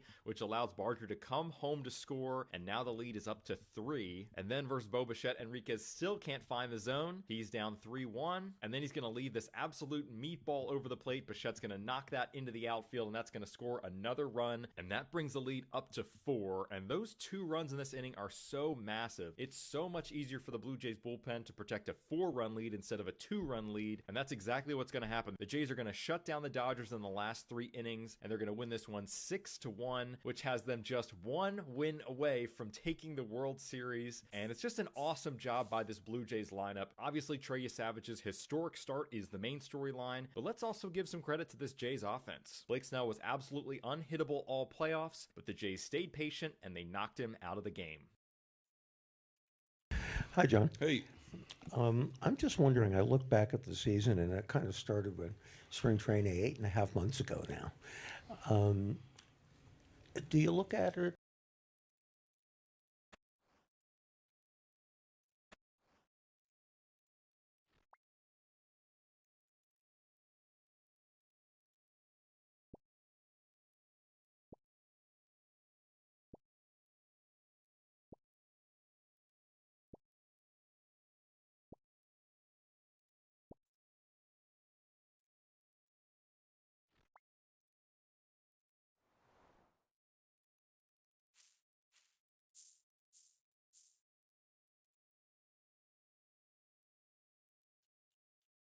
Come on, baby, come on.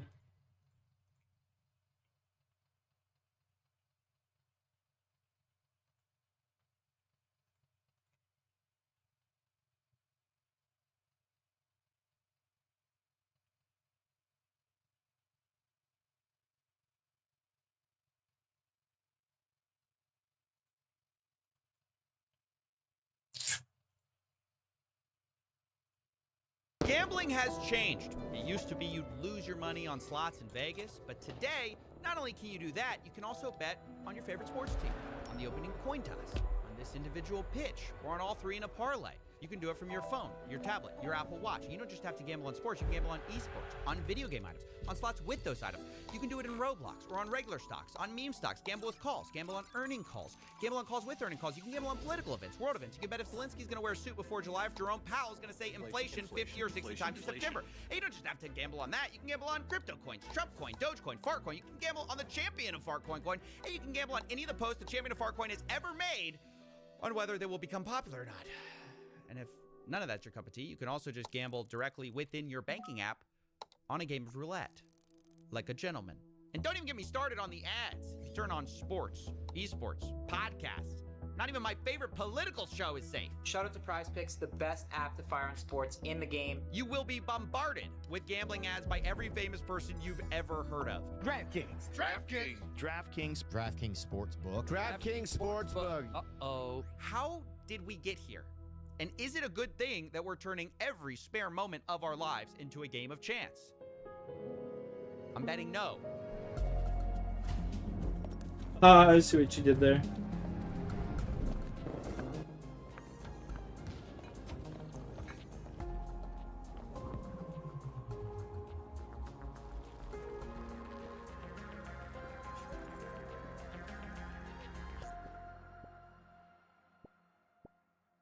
There are three things responsible for gambling becoming more mainstream, but the first and biggest trend is simply the mainstream becoming more like gambling. See, Silicon Valley learned a decade ago that gambling mechanics are incredibly good for user retention, so they put them everywhere.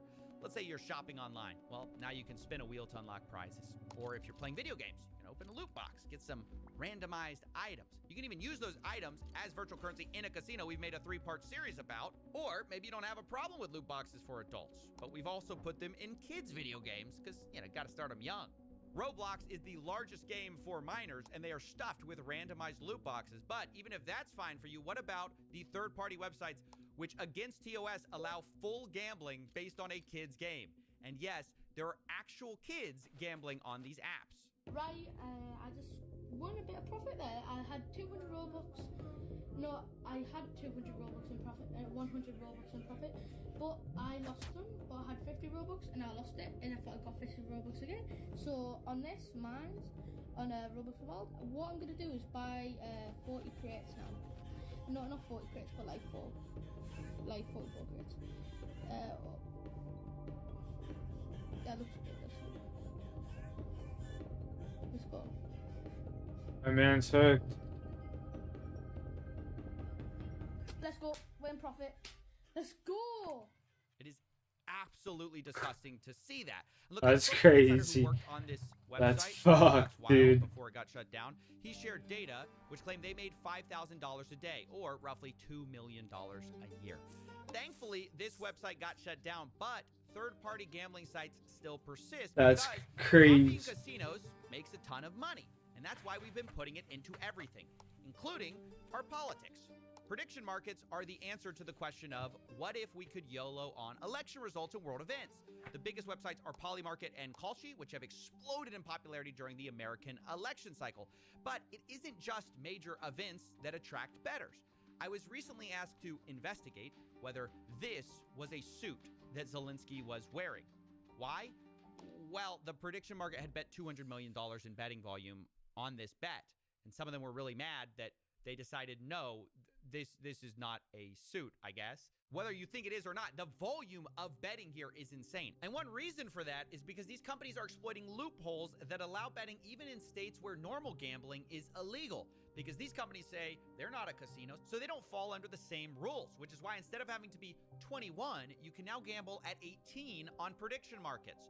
And while there have been legal challenges to this, both of the major companies, Kalshi and Polymarket, have recently brought on the president's son as an advisor, making it hard to see how they're gonna be meaningfully regulated. Meanwhile, all the major betting apps are busy launching their own prediction market copycats to get around the same weak rules that we still have regarding betting. And don't even get me started on the other loopholes that are out there. Have you ever heard of the TikTok of sports wagering? This is Cheddar. We're building the TikTok of sports wagering. Legal in 20 more states than DraftKings. Accessible for 18 to 21-year-olds. Live, in-game, micro betting. Swipe to predict every moment of every play. I'm going to stop you right there. If you missed it, Cheddar is a new startup trying to combine DraftKings, TikTok, and Tinder features into one app. And one of the things they brag about is they're allowing 18 to 21-year-olds as a competitive edge. Guys, can you believe the untapped market of teenagers for gambling? Now, to be fair, Cheddar has not launched yet, but this is obviously the future we're heading towards, turning everything into a maximally addictive gambling product. It's sports wagering with the pace of a slot machine. Yeah. Isn't that the most dystopian thing you've ever heard? We're trying to turn sports betting into slot machines. I mean, the funny thing is this whole product is built around yet another loophole called a sweepstakes casino, and that's how they get around the 21-year-old age requirement. Here's how it basically works. Sweepstakes casinos claim that you don't actually need to purchase anything to play, so it's kind of not gambling. In fact, you can get free coins to access their games, but they also have a second currency which you can buy. Well, not buy. You get it for free when you buy the worthless coins. For example, their website says if you buy 100 cheddar coins, you get 5 bonus cheddar cash. And that's usually what you can gamble with and redeem for real money. This is actually how Stake US works. If you didn't know, Stake International is one of the world's largest casinos, but they aren't allowed here in the United States. So they have an American arm, which is a sweepstakes casino, which has gold coins and stake cash. One Redditor explains how the loophole really works. Quote, one stake cash is 1 USD. They only use gold coins because they need to say that you aren't gambling with real money to stay open in the US. Except, of course, you are actually gambling with real money. They just have a virtual currency workaround, which basically everyone has figured out. Some casinos are just kind of more honest about it than others. Cheddar's basically saying the quiet part out loud. They're going after 18 to 21-year-olds with TikTok, Tinder, sports betting at the pace of slots. And by the way, people are betting on their success. They're actually in a cohort of startups invested in by a Silicon Valley investment firm called A16Z. But if you think that's a bad idea, now let's talk about banks and gambling. I recently made a video on Yada, which is a fintech, which is a complicated story. We've done it. Only hell one. But basically, the original pitch was a no-lose lottery, which gamified savings. Lots of YouTubers worked with them, and they acted like a bank, at least at first, until they switched their new business model to be about allowing you to gamble inside the app and lose money, essentially becoming a casino within what is essentially a bank account. Now, I should actually note that Yada recently shut down the banking side and have fully focused on the sweepstakes casino part. I guess it's a more profitable business, but it's a sign of the times that everyone is moving their app more towards gambling, and finance is going the same way. On August 19, 2025, the investing app Robinhood announced they are bringing sports betting prediction markets to their app. In the announcement, the vice president of Robinhood claimed sports betting was a, quote, no-brainer, as we aim to make Robinhood a one-stop shop for all your investing and trading needs. AKA, we noticed people were leaving to other apps. We don't like that. We'd like you to never leave our app. Now, ironically, the very next day, FanDuel, a sports betting app, announced they were bringing stock market betting to their customers. But I will ask you about what some call the gamification of markets. Why this move? Why FanDuel? Why now? For us to have a partner like FanDuel and be able to have 14 million accounts on Hey, day buddy. one, I'm not becoming a casino, contrary to popular opinion. I didn't buy a casino. These are markets that will be offered to the general public, and we think is massively exciting of what it could do. And you couldn't have a more perfect image of how finance is embracing the casinos and vice versa. Actually, correction, you can have a more perfect image because after I wrote this, the New York Stock Exchange's owner invested $2 billion into Polymarket. So It's a actually, good this is the comparison perfect image to of where we are. And a result is a lot of young people now see the stock market as kind of more like a betting market. The most popular group on Reddit is personal finance with about 21 million followers. In second place, Wall Street Bets, where gambling on the stock market is embraced and celebrated. It grew the most during the meme stock craze of 2020, which shifted how some people thought about investing. Instead of being driven by earnings, prices, or fundamentals, people gambled on memes, attention, and vibes. People are chasing bigger returns and taking on bigger risks to do so. One measure of this is the amount of debt people are taking out to invest. Margin debt is at an all-time high of $1 trillion, which even on an inflation-adjusted basis is near all-time highs and up 5x over the last few decades. Not only that, the rapid growth of zero-day options by retail traders is also a telltale sign. It's grown 5x in volume over 5 years, showing that people are trying to gamble more. Zero-day options are the stock trader equivalent of red or black at the casino. Fast action, massive wins or losses on a single day. But if the stock market Let's is America's see. casino, then meme coins are basically the back alley bookie who will break your legs. Bigger price swings, faster action. Meme coins are even more degenerate than meme stocks and pump and dump usually within a single day. Among the people who trade these, 340. Pump.fun is the leading destination as the one-click launchpad. Anyone can make a meme coin in seconds, and there is no value in it other than the expectation that someone might be more foolish than you and buy at a higher price than you did. And of course, Pump.fun is happy to take a cut and make most of the money. Most traders will lose, but now you can also get a cut if you're a content creator who pushes one of these coins. We've seen the same thing from launchpads like Meteora. They allow creators to have a split of some of the trading fees, and it kind of democratizes the grift. Now, anyone can farm their followers and fans for money. You don't have to be particularly sophisticated, and that's actually how Trump made millions of dollars in fees with Trump meme coin without ever selling. He just farmed the fees. And to be clear, this money doesn't magically appear. It's being siphoned away from regular people who mostly lose. It creates a sad ecosystem where most creators are racing to the bottom for attention to get their audiences to pump their worthless coins, leading to a predictable spiral where most are scamming, rage baiting, or otherwise trying to shock each other into becoming the biggest grift of the day. Hi. Cups got drained. Thanks for the 20 bandos. It's ripping. What? Buckley! If you've ever heard of a zero-sum game where someone has to win for the other one to lose, meme coins are negative sum because of all the trading fees. Most people, by definition, will lose. The real winner, of course, is Pump.fun and people pushing it.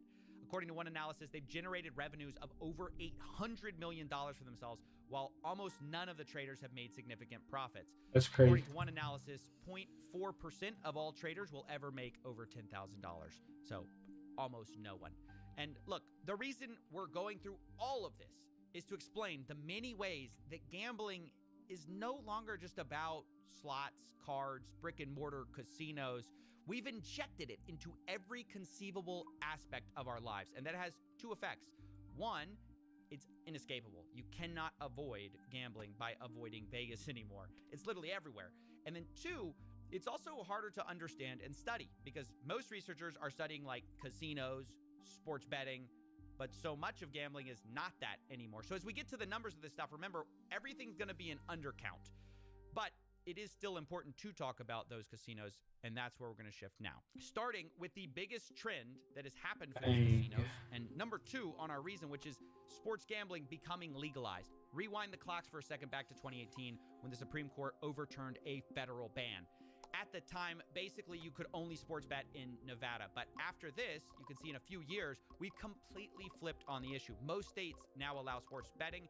And along with that, the advertising budgets for these companies is absolutely enormous. DraftKings, FanDuel, Underdog, Prize Picks. They've spent hundreds of millions of dollars getting celebrities and influencers to push their product every year. And man, has it worked. as I'm writing this, the #1 sports app on the App Store is not sports. It's not ESPN. ESPN and the NFL are second and third. The #1 sports app is actually DraftKings. And in the top 10, half of those apps are sports betting, which is insane.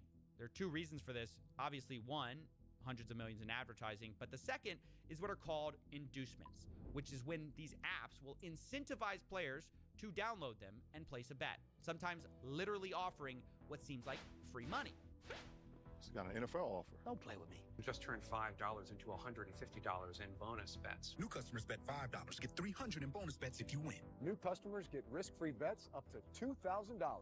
Now look, the reason casinos do this is kind of obvious. If they can make you place one bet, they're more likely to place the second, third, and 100th. But even setting aside the fine print of the You gotta go outside, Rocky? does it not strike anyone else as Does weird? my boy gotta that go we're outside? allowing I'll gambling take companies you. to give away Let's go. free stuff?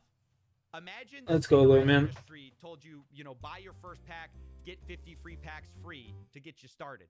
Imagine Budweiser said, shotgun one, they'll send you a case for fun. It's insane. And yet, that's exactly what these sports betting apps are doing. It's the lifeblood of how they get new players. And once you're in, these apps will also cater to their biggest players, biggest losers, called VIPs. They will send them gifts as they spend their life savings. And there have been multiple lawsuits actually about this. And to make it worse, if you do the opposite and you actually win too much on these apps, they will try to limit your betting, as one investigation found.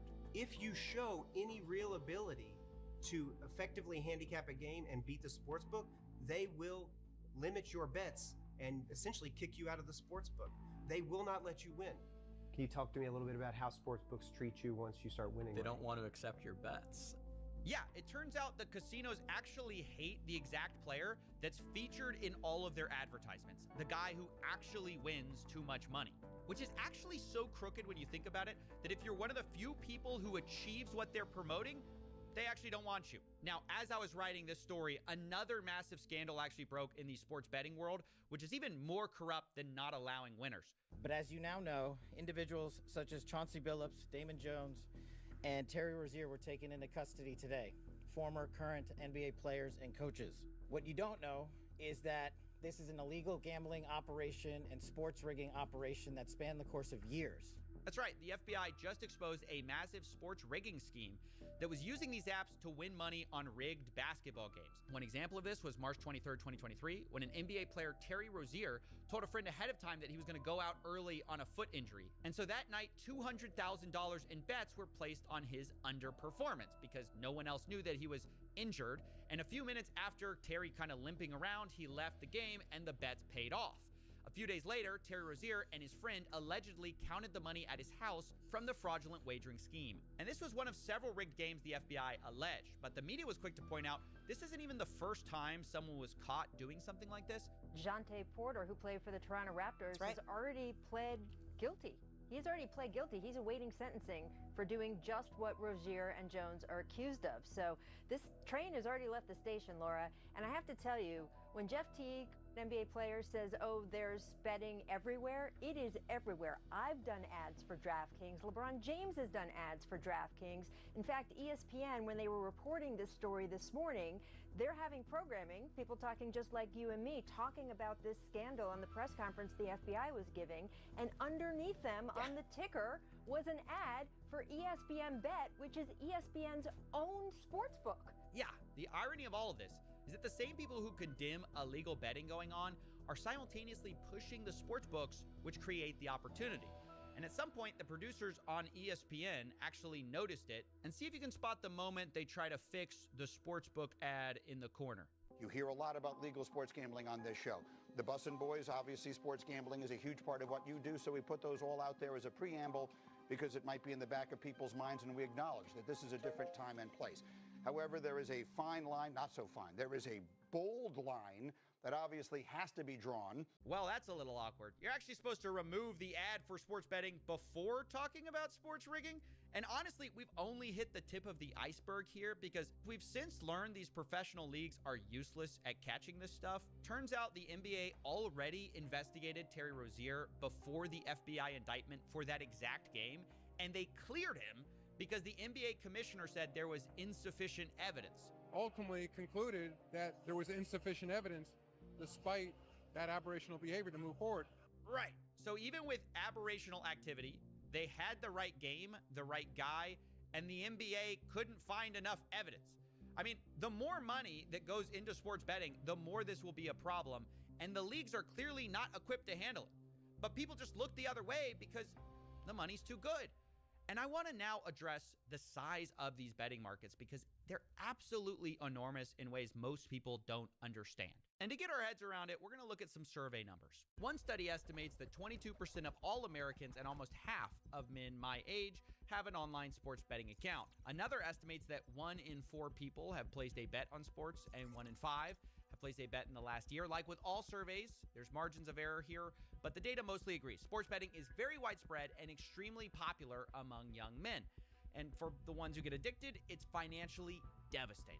One recent study looked at Americans' finances before and after sports betting was legalized by their state. They found that bankruptcy rates rise approximately 10% after legalization. Another paper looked at financial stability, noting that for households that do bet, they spend on average about $720 a year sports betting. And the study found that for every dollar someone deposits for betting, there's a reduction in net investments of just under $1.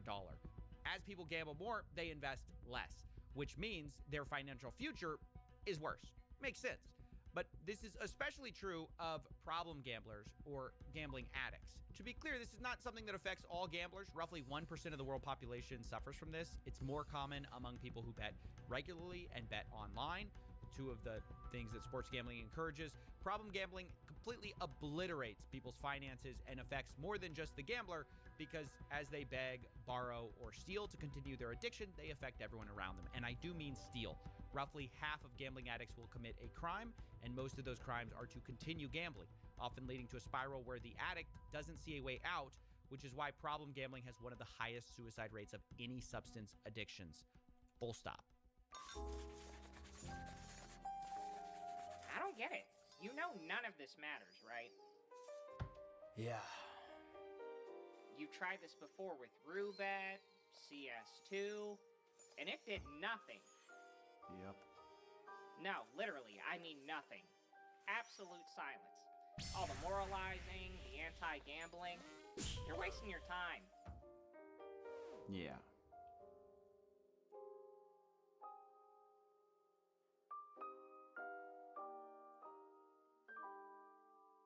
Let me tell you a story. A year ago, I was offered $20,000 to do a video by Casino. Now, I said no and made a whole series about it, but what I didn't tell you is that later I was offered $1 million to cover my legal fees in an ongoing case. Now, this was offered by a person who said they wanted to remain anonymous, no strings attached, very nice person. They said they wanted to just help out. Sounds great. But then I found out the money was coming from a sports betting company. They were one of the top people, and that's obviously a dilemma for me. I am publicly against gambling, and here this person's kind of privately telling me, well, gambling can pretty much solve all my problems. Pay my legal fees, you know, they're telling me, oh, their company's regulated, it's fine, it's above board. Ultimately, I had to say no. Thank you for the offer, but, you know, in my head, there's no such thing as $1 million, no strings attached. And, you know, obviously, I also can't take $1 million from a sports betting company and then go make a video criticizing sports betting. But it gave me pause and kind of gave me an aha moment that I was missing before, where I started to understand exactly how screwed we are. And this goes into our third reason gambling is winning. The casual way these casinos can throw around life-changing money for any normal person is why the data will never fix this. It's why having enough sad facts about addicts or interviewing people whose lives were ruined will not change things. Believe me, I've done it, and it's never moved the needle. To be honest, it's not even debatable that gambling is kind of bad for most people and life-destroying for a few. Even the industry kind of admits that. But the reason gambling is everywhere in spite of that is there is too much money in the game benefiting the people that make the final decisions, right? Think about the states with tax revenue, the casino profits, the influencer payouts. There's a small group that gambling is incredible for. So incredible, it basically defies logic. I'm talking billions of dollars in profits. And if you want to understand why gambling is everywhere, you can't just look at the statistics. You have to look at the money. And I want to show you exactly how this works with an example. This is Matthew. He's better known online as Nate Shot, and recently he took a gambling deal with an offshore crypto casino. And when he first talks about the deal, want you to notice it's a little strange. He almost seems hesitant. Boys, we just partnered with RuneScape, and before I say anything, don't gamble, okay? You will lose. I promise you, you're gonna lose. But that's why I partnered with RuneScape, so they can pay me to gamble. So, even when I lose, I'm still gonna lose. Yeah, it's pretty weird to hear someone say, "Don't gamble, guys," while announcing a partnership with a gambling company. Nadeshot implies that he may lose money, but in fact, he later admits that it's the most money he's ever been paid.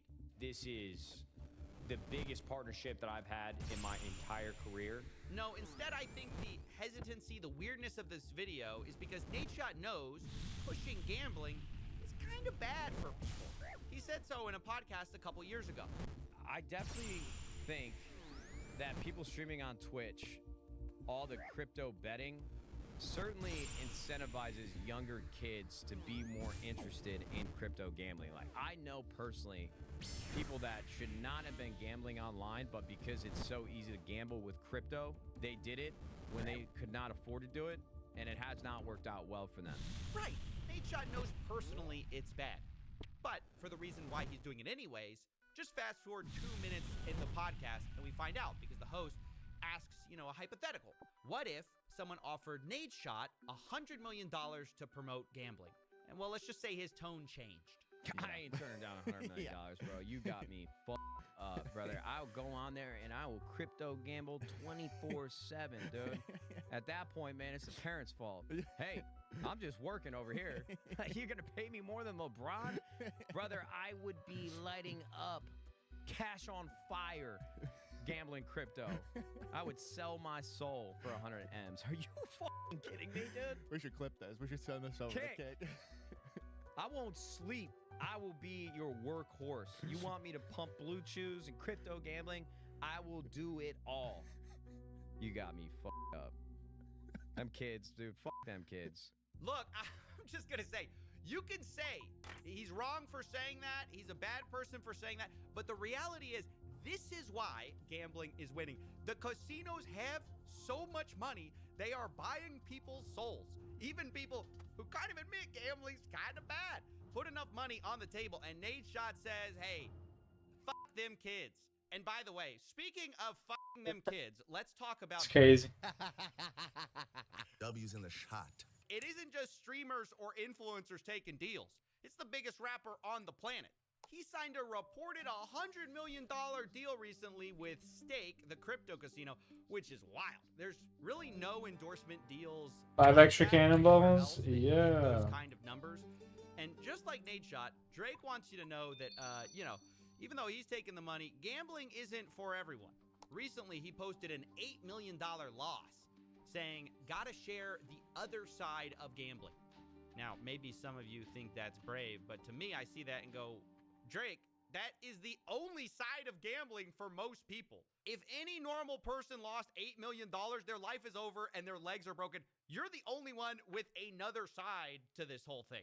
Where, to be clear, that other side is reportedly getting paid $100 million. And to be clear, it's a lot of people taking these deals. I'm not trying to single anyone out. Let's also take Kevin Hart, right? One of the world's smallest comedians. He pushes DraftKings. And this one I find really bizarre. Do me a favor, man. Go to the DraftKings app. Look at what I'm betting on. Look at why I'm betting on. Place your bets. All the action is here. DraftKings, Kevin Hart. I'm not even going to ask why Kevin needs you to get on DraftKings and bet.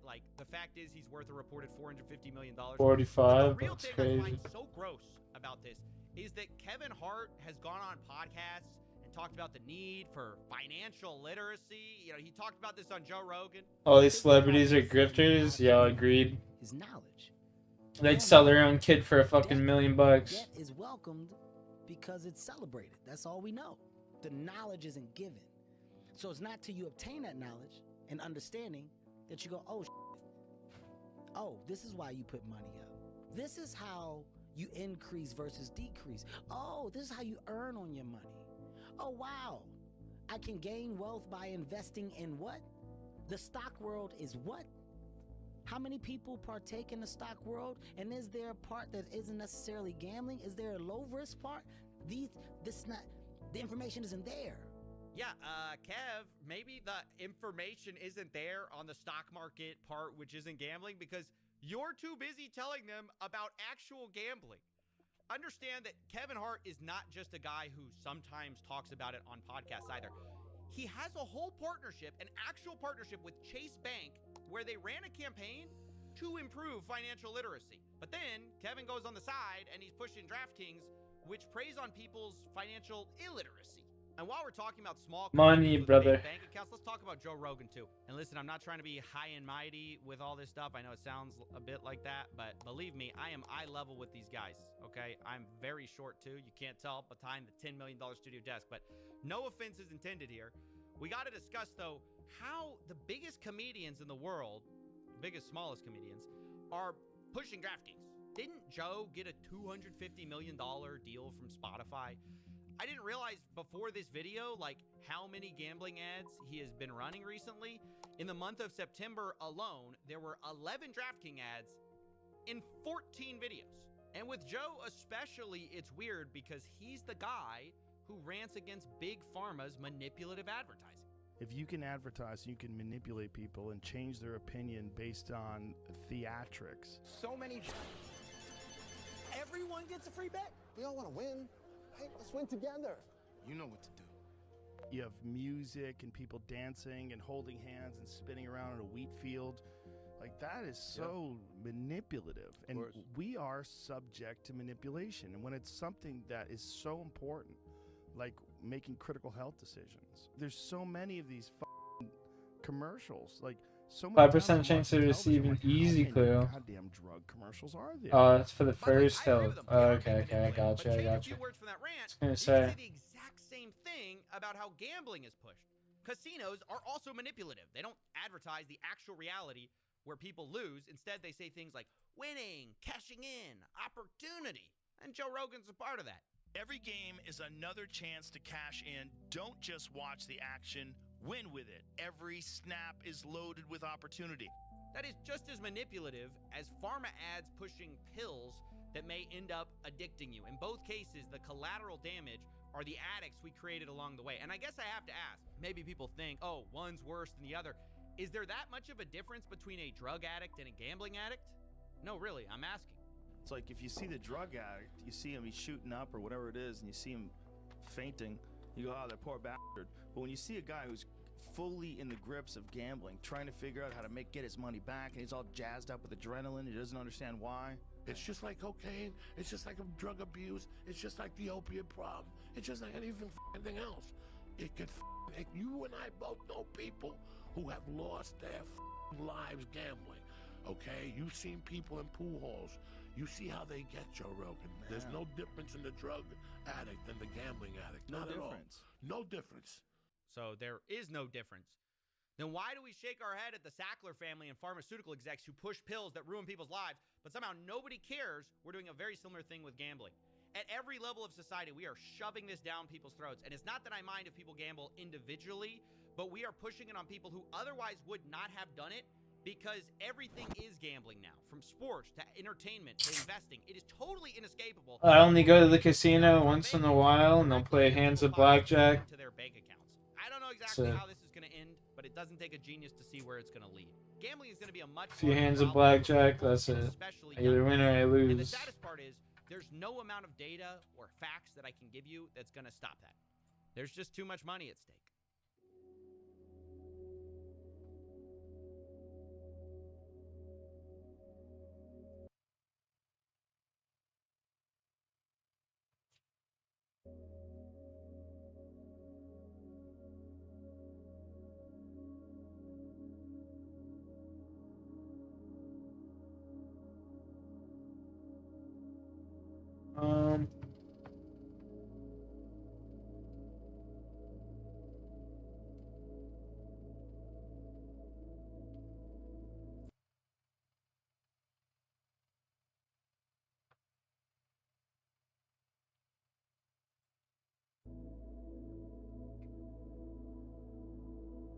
Where do I get this fucking plate body from? I can't remember. It's this guy over here.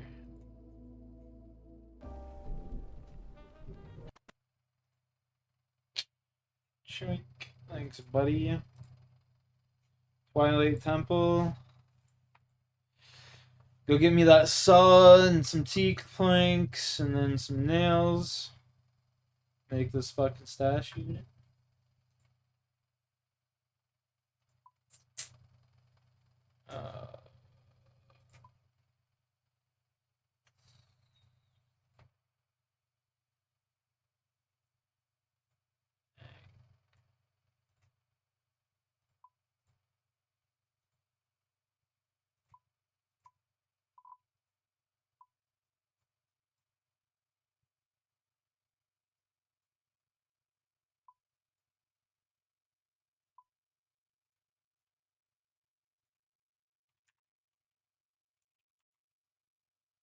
Wetzel.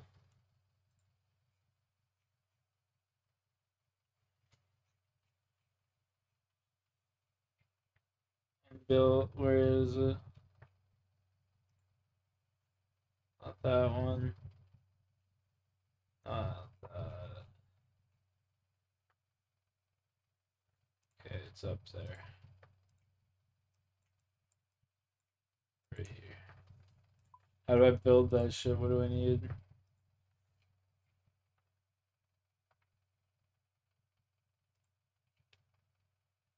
Quetzal feed, soft clay 4, Quetzal feed 10, limestone brick.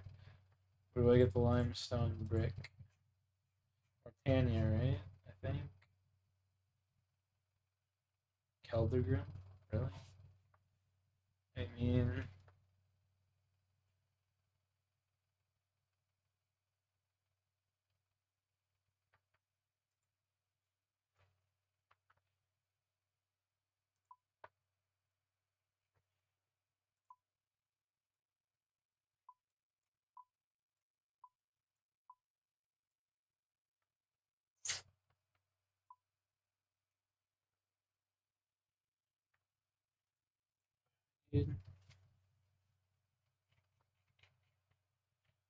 Limestone brick.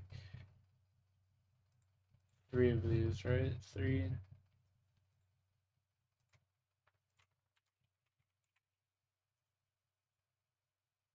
And...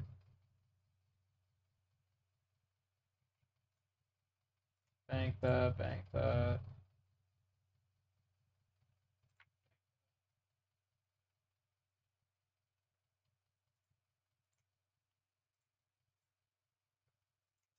Clay, I need 3 clay, 4 clay.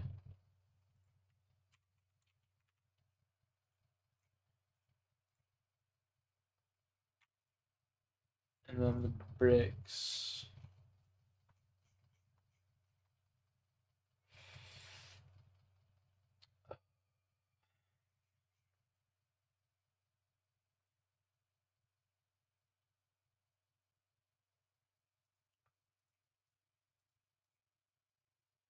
Then the brick.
The fuck?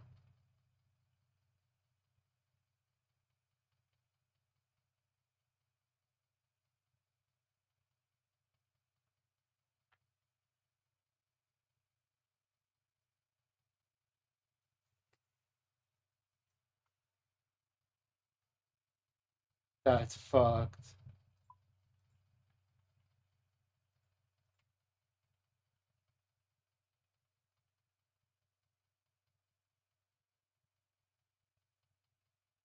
That's so crazy. That's crazy.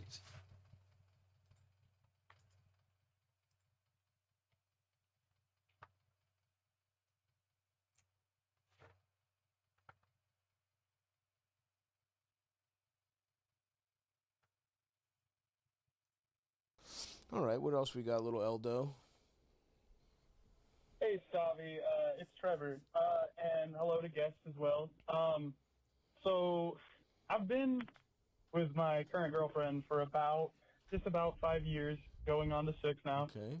And I want to propose this year. Oh, very nice. Really excited. I've already got it planned out. I've already asked for her mother's blessing and everything. Very cute. The problem is my family. You see, a couple years ago, they had a huge falling out with my girlfriend and just completely, now hate her.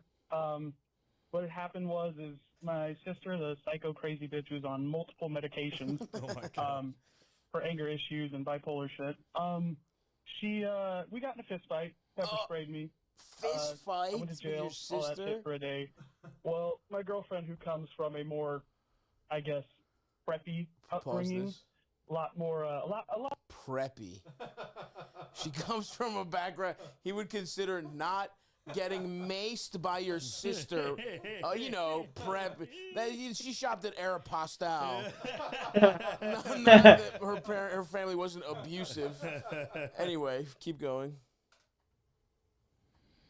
A lot more money. We'll just say that. Okay. Not trash. Well, she called CPS it's on right my here. sister, which definitely was not okay. But it was That is a little. storm That is for a while, snitch but me behavior. and my girlfriend weathered it out, and we worked on some stuff. But we're still working on stuff with my family, and it's slowly getting better. But it's very obvious, they clearly want me to find someone else.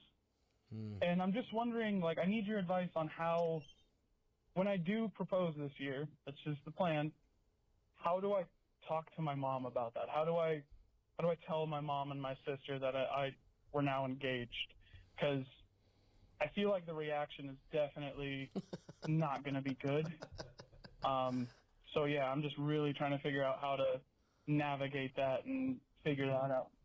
But yeah, Stavi, guys, have a great day, guys. Love you. Hey man, listen. Here's my advice. You fucked your way out of white trash, okay? Your girlfriend's rich pussy's like a UFO hovering above your trailer park, and you just need to fucking get sucked right into her pussy and up out of fucking having Hot Pockets for Easter Sunday brunch. Run into that fire in the sky, bro. Yeah, I think people have to realize, as soon as you get married or engaged, your wife is more important than your sibling. Yeah, that's the thing. They're much more important. This is your family. Parent, there's a debate, but sibling more important. I think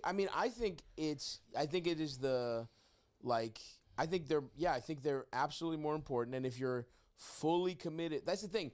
When you decide to get engaged to somebody, you're basically saying, this is my family now. This is my and I don't. It's not like I'm not saying everybody has to.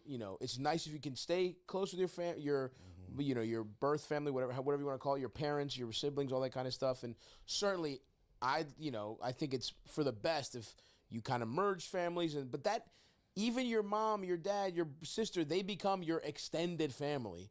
Like, your family is now you and your wife, you and your, fiance. If you have kids, that's your fucking family. So if you're making this decision, in my opinion, you have to be prepared for her to be more important than them. And you have to be prepared to, if you're dead set on it, then yeah, talk to your family.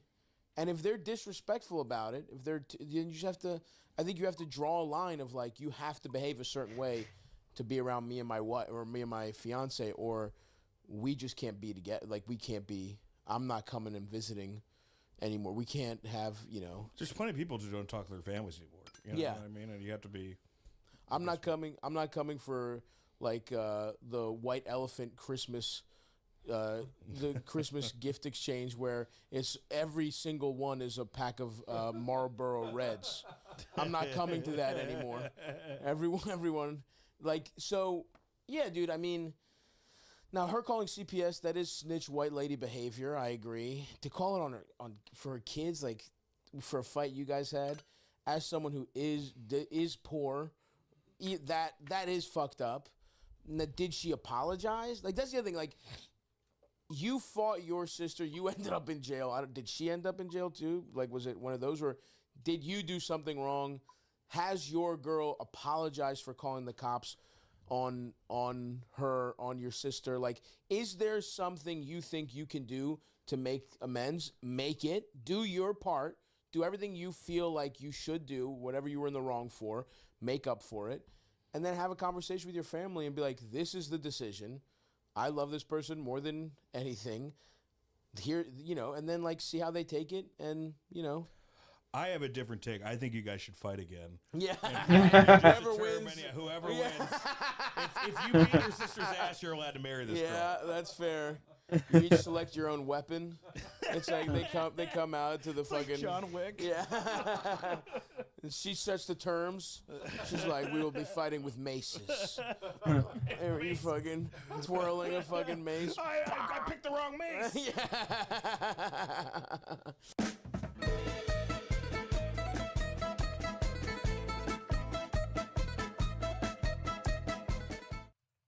What's up, Stabs, eldest, esteemed guest? You throw something. So, what's up, Stabs, eldest, the anger. esteemed guest?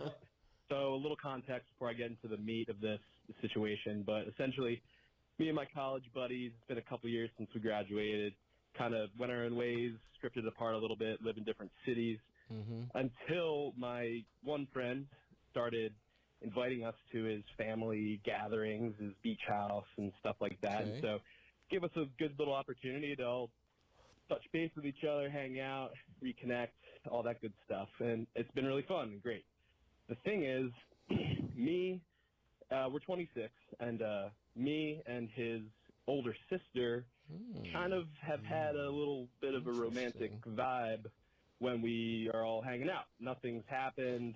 No lines have been crossed or anything. No but lines have been crossed. Now we've become friends and family friends and whatnot. We're texting, and there's certainly like flirtation going on, and we live, about 2.5, 3 hours away from each other. And she has a friend in my city, and she texted me like, "Hey, if I come visit my friend, we should hang out." And I'm open to it, but I don't want to cross any lines with my friend. So I'm kind of just looking for guidance on how to navigate this situation without, damaging my relationship with my friend, being respectful to his sister. Is it okay to pursue a potential romantic connection, or should I just kind of, You think you're just never allowed to fuck anybody your friend is related to because he invited you to your thanks beach for any house? advice you can give me. Appreciate it. Love you, Stab. Later. Well, don't spit in her mouth. Yeah, you know what I mean? yeah. Unless she insists. Yeah, I mean, this is kind of an interesting. I get. Well, first of all, how bad is he blowing it? Where she's like, "Hey, if I were to come visit, maybe we could hang out." Like, she's clearly wants to fuck this guy, and she has to I have this contrive problem. My a pussy visit. just is wet all the time. She has to be like, "Yeah, I'm gonna visit." Yeah, but which I get also. That's a clean like. If things go bad, I have a friend to hang out with, whatever. But, like, dude, you're 26. This is not, like, this is a problem when you're, like, in high school or, like, it's also not necessarily ever a problem. It depends on how close. I feel like, I don't know. Like, I've gotten, like I've had a thing where my sister was hooking up with my best friend, but I probably reacted. I was a little bit too weirded out by it. Yeah. And well, how old were you? I probably it was recently. Yeah, you were fucked up. I gotta say, Pre-rehab? I'm fucked up. I gotta say, no, this was like years ago. But I gotta say, like, I was wrong. I should have been well, in hindsight, I should have been more accepting with that. So yes. I think that I think it's fine. I think if so it's too. your mom, it's probably weird. Yeah, I agree with that. But even then, if it was my mom, I'd probably be happy. I'd be Yeah, like, at this oh, God, point, get her out. Yeah. Well, not now. Yeah. So you guys got to stick on a Ouija board? Oh, man. This is the worst Are You Afraid of the Dark episode ever. Yeah, I mean, I think that's a good, the fact, because you realize, like, it was, certainly it can be a problem if someone has, like, a bunch of shit and a bunch of resentment and just, like, if you weren't in a good place anyway. But I think if you, like, at 26, you're close to your friend. Like to me, this is also like in a perfect world, this is great. Your best friend marries your sister. It's like Well, that's you're the thing, if it literally works family. out, it's great. It's it's like if it works out, it's great. But and 26 is like, you know, it depends what you want. Are you just trying to fuck a sister, treat her poorly, and never, you know, speak to her again? Because that's obviously the bad thing. But if you're going into this with real intentions, and I would also say because it's your best friend's sister, you do want to probably even be a level more respectful than you would, right? Like, don't try any weird shit. Be really open about your communication shit, but not to the point where you're like blowing the vibes. You know what I mean? Because no one.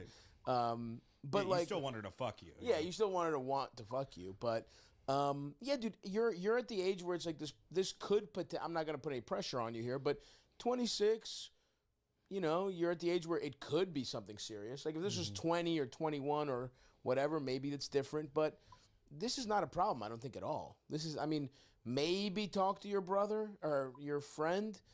Maybe. I'm also realizing from No, this definitely answer don't that do you've that. definitely fucked some of your friends' sisters. I never have. You No never one have? has. No one has like sisters my age. Yeah. But that's the thing. I've definitely thought in the past, just like when I was young, I was like, oh, what if this person ended up with this? It would just make my life. There's certain, like, I have a friend right now who he's dating someone, and he's like, oh, what if like my friend started dating my girl's sibling? Like that would be, then we could all hang out. Like it's just like I actually think this is a good setup. No, it's true, and it does because you know as you get older, you know I'm married, and sometimes you're just like grandfathered into these hangs you didn't want to be a part of. You know, like imagine if your wife, if she had a sister married to like Soder or something, or like, or just like somebody you like seeing. By the way, so everybody's in love with Soder. He's the Soder's man. like everybody like has a crush on Soder. Well, he's the fuck do I happily even get taken. over there? He's got one What, of the like, cutest relationships. Yeah, for sure. They're great. But anyway, I just like so I don't know. I'll just we're on the same page, I would assume here, right? Or do you have a different take here? I could see the friend being uncomfortable with it, and it's kind of weird to navigate. I think it's complicated because like. Bro, I this didn't even guy see is the going gate to there. like the guy's family's beach house, which is like a very intimate like invitation, but it also sounds like he's not like super close with the guy. I feel like it'd almost be easier to like discuss or bring up if they were like closer.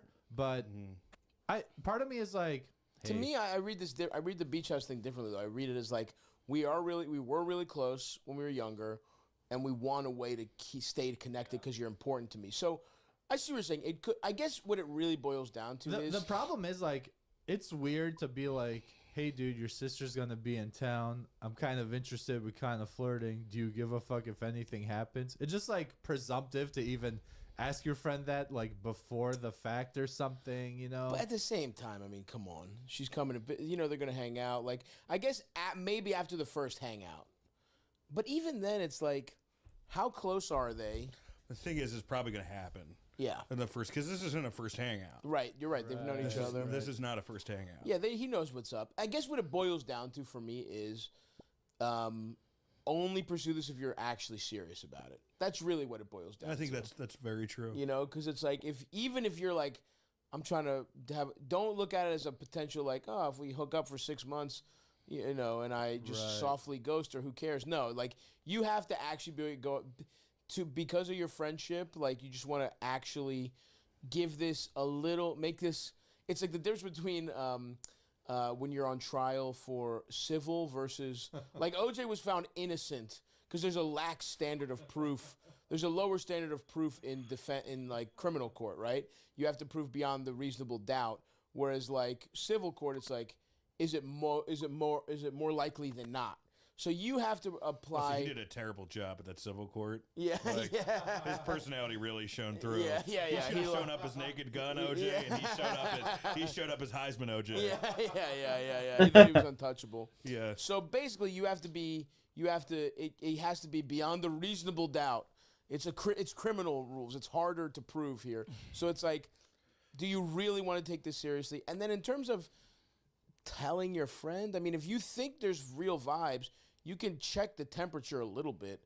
I also think, is this guy a fucking idiot? He doesn't know that there's some vibe going on at the beach house. He hasn't picked up on anything. And here's another another conspiracy theory. Not conspiracy, but like we're only talking the negatives. The positives could like your friend could also be stoked in theory, like if things are good. You know, like it could be cool to him that you could be, dating his sister. I don't know, but I do think only do it if you're serious. And then, what's the verdict on should he talk to his friend about it beforehand? I kind of think just going on the reasonable doubt thing. Hey, if she comes out to your town for a weekend, hang out, feel the vibes that way. If anything happens, or if you really catch us, well, I might be on Elders' side probably, here. but you don't know. I think he can wait to tell the friend. It's Before true. It's a he little. has You should at least hang out once in a context, just you and the sister, just to feel the vibes out, because you do have the reasonable. Now we're back to being a bit of a scumbag, but as long as you have the right intentions, you can be like, I hung out. She came over. We hung out. I'm catching kind of a vibe. How does that make you feel? Tell him mid-fuck. Like, yeah. While you're fucking FaceTime her, him. call up. FaceTime him with your cock in his. You text like, "Hey, dude, your sister's over here. My cock's right on the outside of her pussy." It's like a metal detector on a beach. Speaking of beach houses. Can I put it in, bro? Or are you going to be weird about this? She's like, what are you doing? You're like, shut up, bitch. That was such an accurate pantomime of a dick. Yeah, the dick rub. Little dick rub never hurt nobody.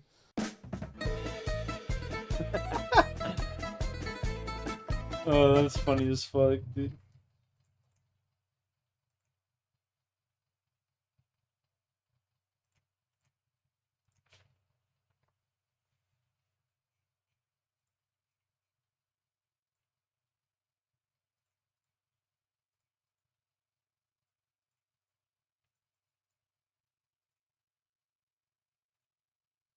And now coming to the plate. If timing is...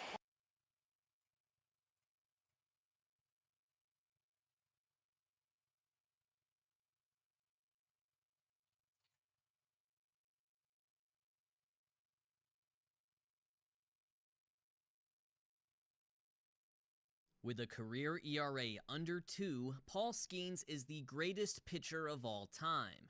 Well, at least through 2 seasons. In baseball, there is a tendency to sort pitchers into 2 buckets, power and finesse. Power pitchers are known for their stuff, a combination of velocity and movement, frequently leading to strikeouts. Finesse pitchers, meanwhile, are defined by their ability to throw pitches accurately to good locations, resulting in soft contact outs and a lack of walks, but these traits don't have to be mutually exclusive. Pitchers can have qualities of power and finesse, and Paul Skeens of the Pittsburgh Pirates is in the overlapping middle section of that Venn diagram. He may remind you of this guy purely on vibes. He's big, he throws hard, he's stoic, but his pitching style is actually a lot more like this guy's.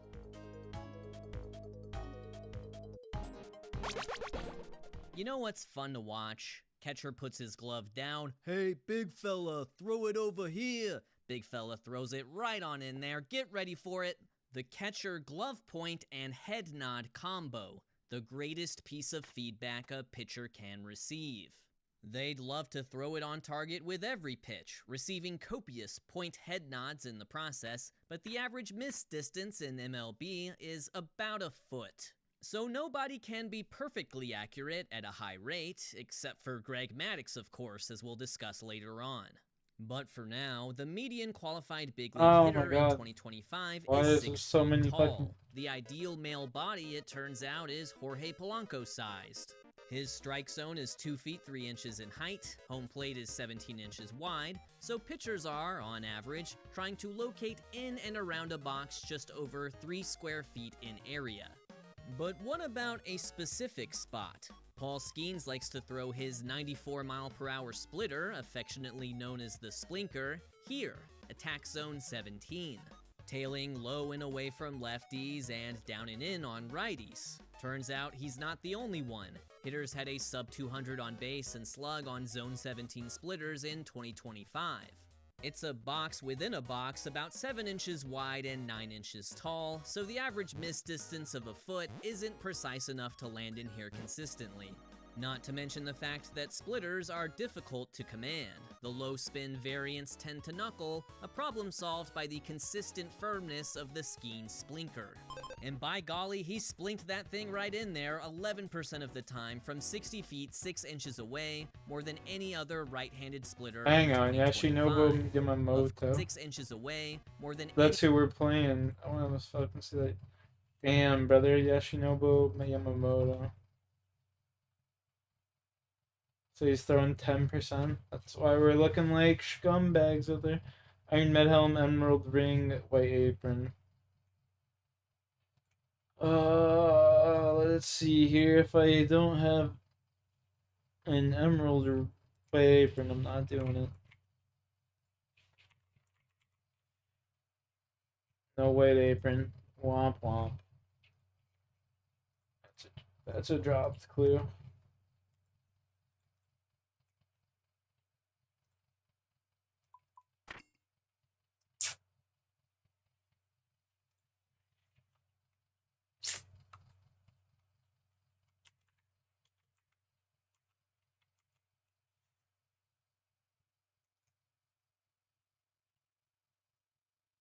Yeah, I know I could get one there, but I'm not teleporting all the way back. That's alright.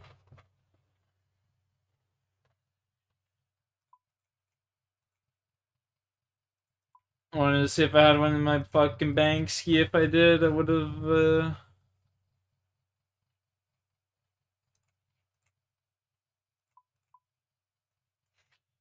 I mean, yeah, fuck it, we'll do it.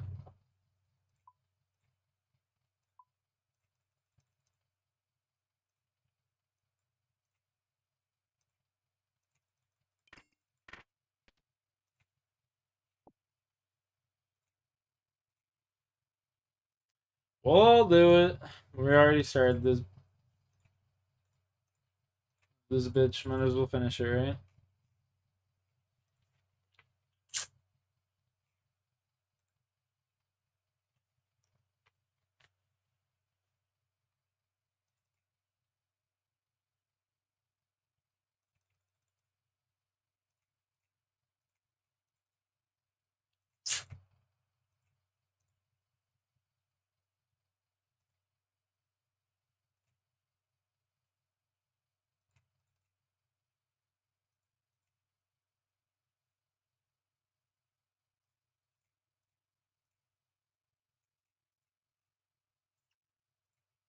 We're going to stay in the West, talk about a beef involving Ja Morant and ESPN analyst Kendrick Perkins. Oh, wow. So Big Perk made an appearance on the Out the Mud podcast with Zebo and Tony Allen recently, shed some light on why him and Grizzly star Ja Morant ain't cool no more. Let's take a listen. And I was cool with Ja at one point, but then when Ja started getting in trouble with some of his stuff off the court and like that, I had to speak on it.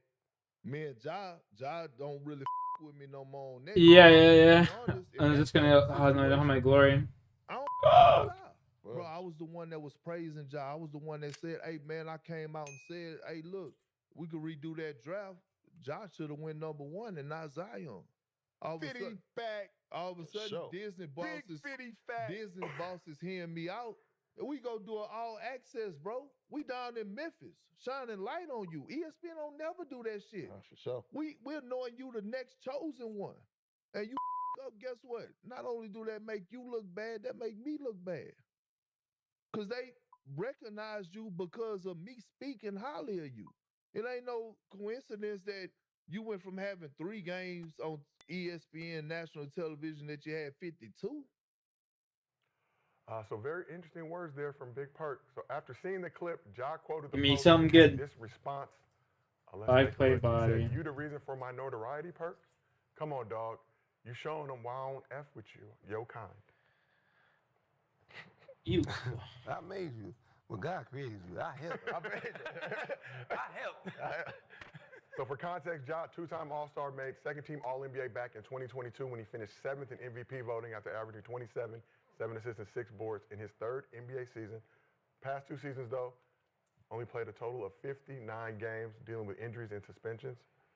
So, Big Perk spitting or tripping, saying he helped Ja and the Grizzlies get more love from Recharge, yeah. Let me ask this question. When was the Recharge. I think it was before all the. I think I have his Bandos page already. 2022, 2023 season. Was that during the time he was going I through do the have it. suspension shit? And I think before that, if I'm not mistaken. I think it's around the same time. Nah, they wouldn't do an all access when he. First of all, I'm finding the West and all that stuff. He was. That was that during that time. I'm finding the West. I believe so. Okay, he was the rookie of the year. Please tell. Okay, Right? that's one out that time. He was most improved. They had the all access in 2020. Number one. I don't give a fuck when they had all anything. Nah, go ahead. Go ahead. They was number I don't care what access they had. The reason you had the all access because he was looking like baby goddamn March Jordan out 2023. there. Man. Right? That man, he was June cocking 2023. shit back. Yeah. He came to the Lakers. He came to the Lakers. He hit his elbows On the top. on the backboard. Never seen nothing like that before. Come on, man. He hit both elbows. Prince. Beep, beep. Right? fact we even There's a talking reason like this. y'all went all the way down to Memphis because he was moving the needle. different. Moving the needle. He was moving so different that y'all bosses was like, hey, get your asses off this goddamn couch, go down there to that Memphis, get some of that on that Bill Street. That's what happened. Had nothing to do with y'all. So the all access came in March of 2022. I don't give a fuck when it came. I'm Gil. Fuck, please. I don't give a fuck if you don't Did it come rookie of the year? It didn't. Did it come when his elbows touched that goddamn backboard? Or the No, it's what he was doing. Sports Center every day. You don't give all access to people that you think is good. You give all access to people you know is good. How many people? So he was saying that they was only on national TV. 2 games. 12. He said 12. I think it said 3 from 52. But look. Yeah. So when they went to 52, what year was that? Because that had to be a progression. After his elbows hit that backboard. They was top 5 for what? 3 years ago? Can y'all put the backboard? Can y'all put the backboard with the elbow? Ah, damn. Shit. All them done. Yo, when did his signature shoe first drop? The first Man, one. That was around. remember that When he got in inbound? trouble. The inbound? When dude tried to take it out, he jumped up and grabbed it with one hand, stole it. I said, man, Like them acrobatic moves he was doing is why your whole company went there for him. So they went from 7 games in 21-22 to 28 games in 22-23. So it was a little bit of a stretch. Brooks, remember Brooks was doing all that too. They was looking good, having beef with the Warriors. Wait, there's still shit in my neck. We're only paying attention because of I'm asking a question. Let me ask you a question. So, are we talking about his end statement or the beginning statement? Because Perk made 2 statements. Perks basically saying he made them. No, he's not saying that. He's not saying that at all. So I think a lot of the He's saying he don't mess with Ja because of all the situations that he got into. Perk, obviously, as the ESPN analyst, had to speak on Come on, fucking angler. Jumping to the end part, which is seemingly what they do on Out the Mud, is they take that last little sound bite and turn that bitch all the way on, and it's crazy.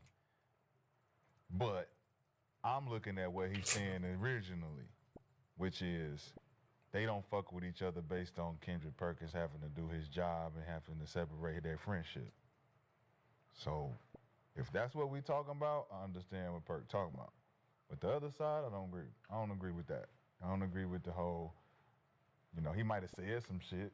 Like, hey, we need to check out Zai, but it ain't no from you type shit. That, you don't, But I don't think we should uproar that statement and take that statement and be like, yo, dog, because you missing the context of why they fall out. We don't give a fuck why y'all fall out. We don't And that's the thing. That's the media thing. If you're not caring about the original statement and you only caring about the clickbait, then you missing the context of why they even having the conversation. We fell out. What I'm saying is, you don't care. Did Ja respond to the fallout? We don't care why you're falling out. He's basically saying, you mad at me, Ja, for what I said? I made you.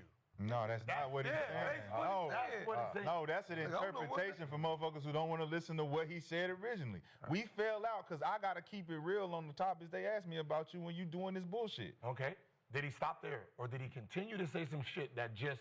Out of his mouth. He just said he went too far. What I'm saying, went too far. If you stop there, there's nothing. There's no clickbait. Nobody's going to pay attention to what you're saying. That's the point. Nobody cares why he's a hot taker. It was a hot take at the end, and he said what he said.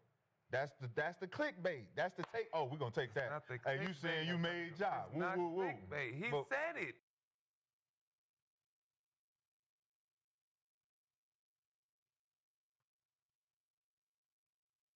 Yoshinobu Yamamoto to go 5+ innings and have 5 strikeouts. He literally has to.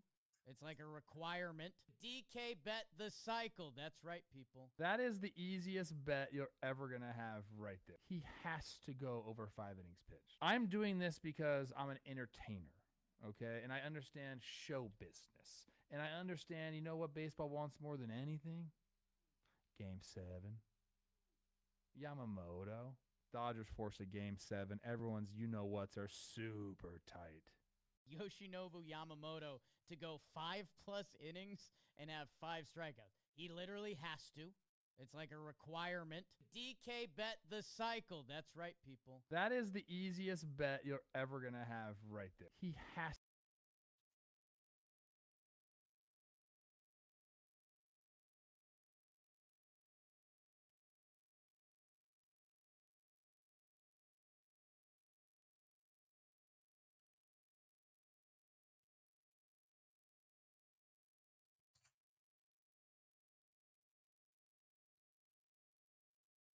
Season 27 is introducing an official new movement tech, what I think is perhaps the biggest map update ever, and some much needed legend updates, as well as a lot more that you're going to want to hear about, including a pretty mad R99 variant. And thank you so much to Respawn and EA for giving me the opportunity to see this season early. But let's start with Valk. I've talked about her so much over the last few days, but here are her official changes. Over on her jets, aka her VTOL, just her normal passive, it's getting a speed boost, and also this ability is now going to be able to recharge 3 times faster.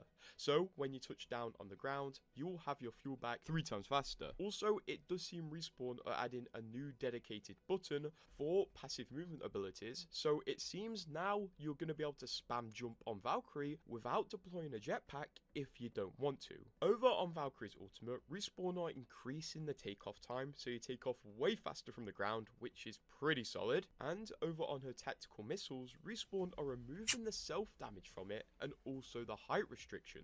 So now you'll be able to shoot missiles inside buildings without the worry of hitting yourself, which is going to make Valkyrie a lot better in higher pressure fights. Additionally, enemies hit by her missiles will be scanned, so she leans a bit more into that recon role, and also enemies hit by missiles will have their movement techs put on cooldown, so Ashe and Sparrow. Speaking of Ashe and Sparrow, I will touch on them later because they are getting indirect buffs with the movement tech button thing. Also, Valk is getting new upgrades. She's going to have an upgrade that gives her a bigger missile pattern, which is most likely what we saw in the Showdown trailer, where it was a 5x4 grid of missiles instead of the current 3x5. There's also going to be an upgrade that reduces her fuel consumption while moving horizontally, and also an upgrade that boosts her ult takeoff time even more. Respawn said their philosophy behind this is the fact that Valkyrie used to be so good when she came out due to her unique movement, but she's lost that power as the game has grown and new legends have come out, so they've modernized her jetpack to actually make it feel like a rival to the dash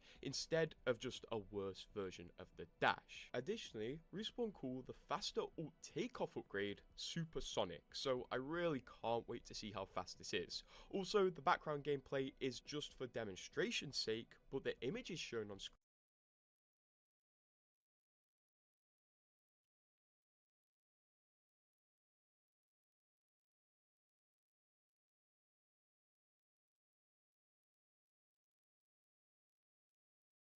I lost my voice.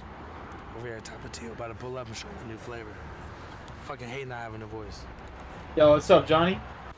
We got company today. Mr. Berner from Cookies. This is Alma. How you doing? Hi there. Nice to meet Hello, you. Chef. Hello, how you doing? Find a seat. Let me clean up here. We haven't stopped with meetings and. So we brought some kids over for you guys. Thank you so much. These look really good. I didn't want to steal someone's stuff. This is gonna be really cool when you guys launch these. Yeah, we I love launched it. already. They're selling a lot, you know. Well, we've gotten into the licensing, which is massive for us. The biggest ones are the ramen. That's our biggest license. Goes crazy, right? Yeah. Oh, you guys have tried these too. These are a flavor we came up with. They're pretty good. Oh, Verde. salsa verde. I like that. When Frito-Lay does their flavor contests, and they do all kinds of weird stuff. Yeah. And I always thought a salsa verde would be That's what fantastic. I said we have to do that, you know. Yeah. And then next I want to do Serrano, like a nice, a spicy one. So I feel like people are eating these up right now, especially like in the sandwich shops and stuff like that. And have you guys seen the other stuff, Yikes, yet? Or no? No. I haven't. Oh, wow. So it's like a rolled tortilla chip. I like okay, Takis, so but like I think it's a lot better. Like the texture and the way it tastes is really good.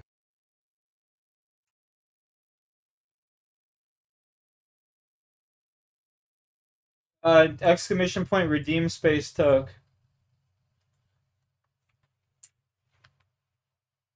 Like this, brother. Oh, you beat me to it.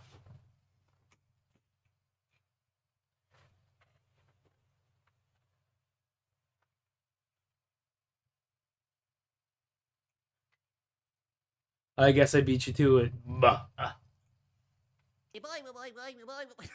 Oh god.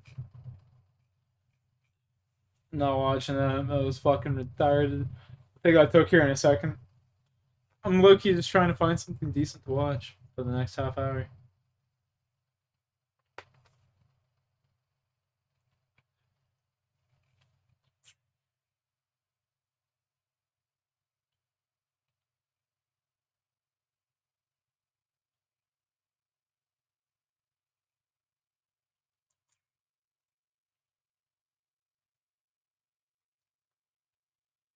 Where's the Bing?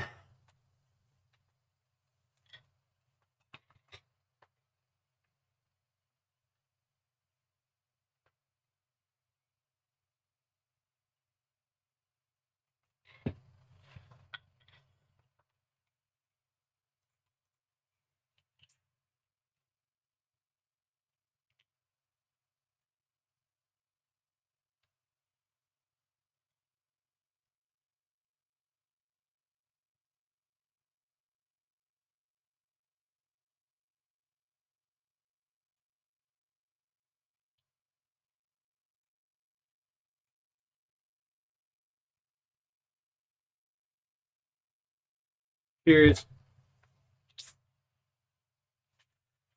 Cheers, mate.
Halloween tokes, exactly.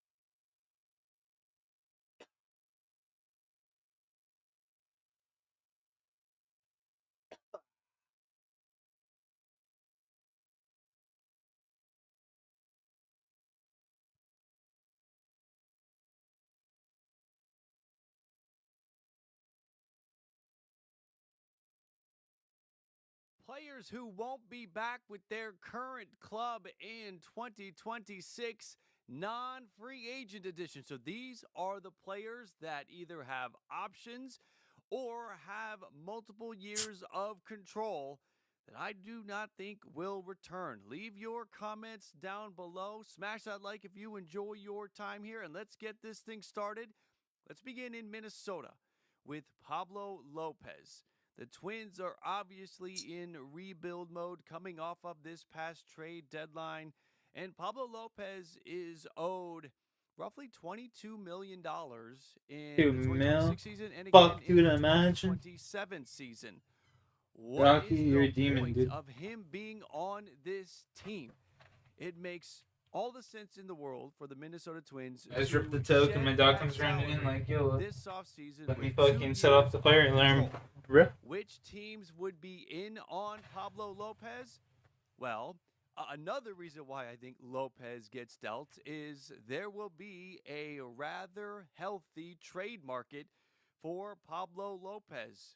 I have 12 teams that could all partner with the Minnesota Twins, all give the Twins prospects, take on that payroll, no problem, as these are all teams that are going to be looking to take a step forward in 2026. And one team, because we have the Jays and the Dodgers here, depending on who wins the World Series, by the time you see this, you may already know, one team that will be looking to repeat. So many teams here that fit the criteria for Pablo Lopez, and I put them all on the same level.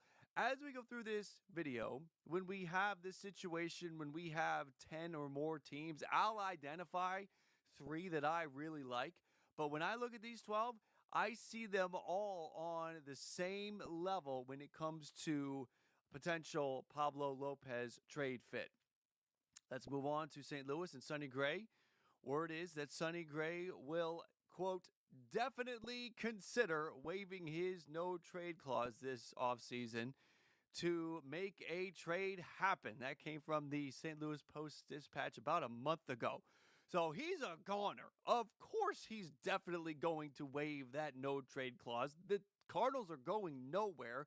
He wants to go somewhere where he can compete. The Cardinals, there's no way they want that $35 million on the books in 2026. I got to think the Cardinals will maybe pick up some of that to help get him out of town. Even if you got to pay $10 million for Sonny Gray to go play somewhere else, it's better than having the $35 million on the books. And, oh, by the way, there's a $30 million mutual option for 2027 that Sonny Gray will probably back out of, but he still gets $5 million then. So it makes too much sense to move Sonny Gray out of St. Louis.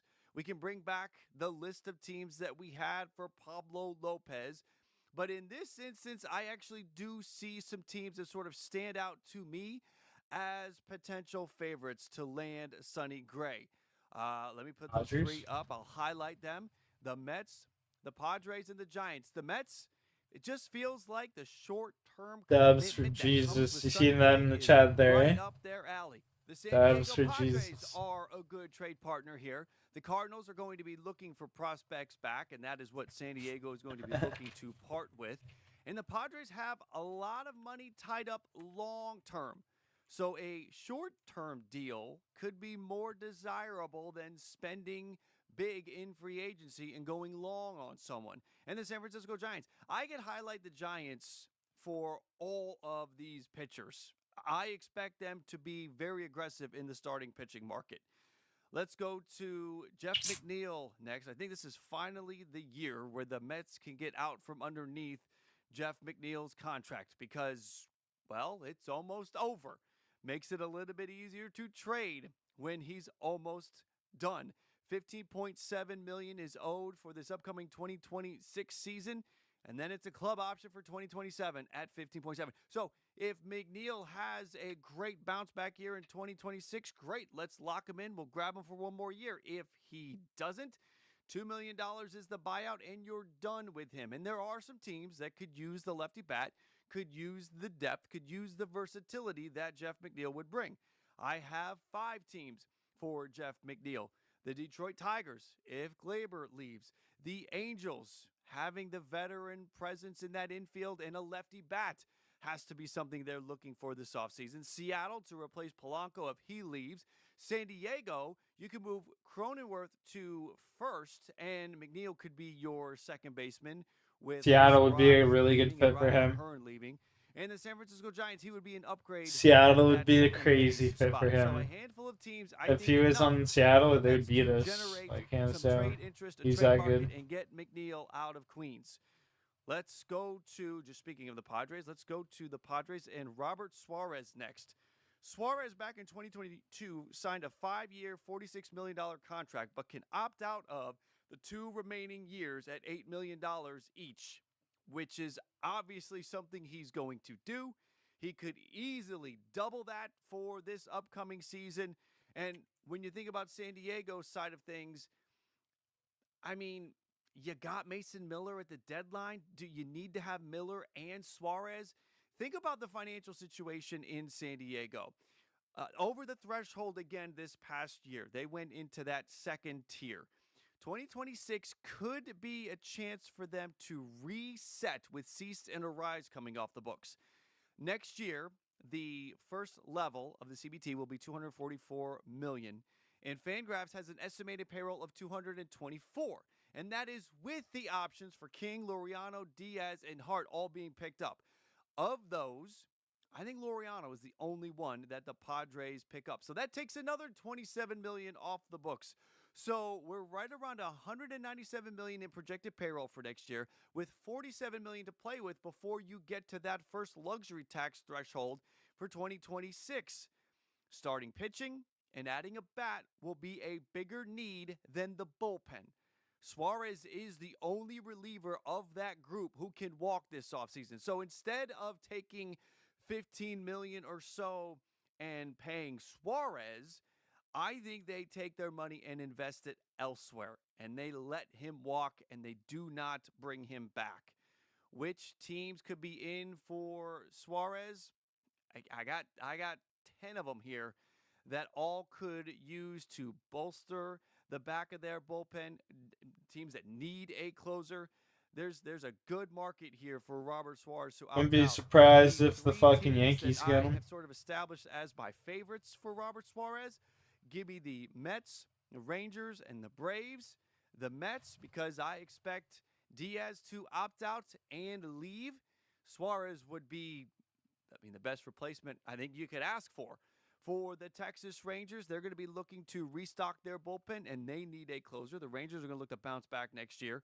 And the Atlanta Braves, with Raisel Iglesias walking, they need a closer, and they need to bounce back.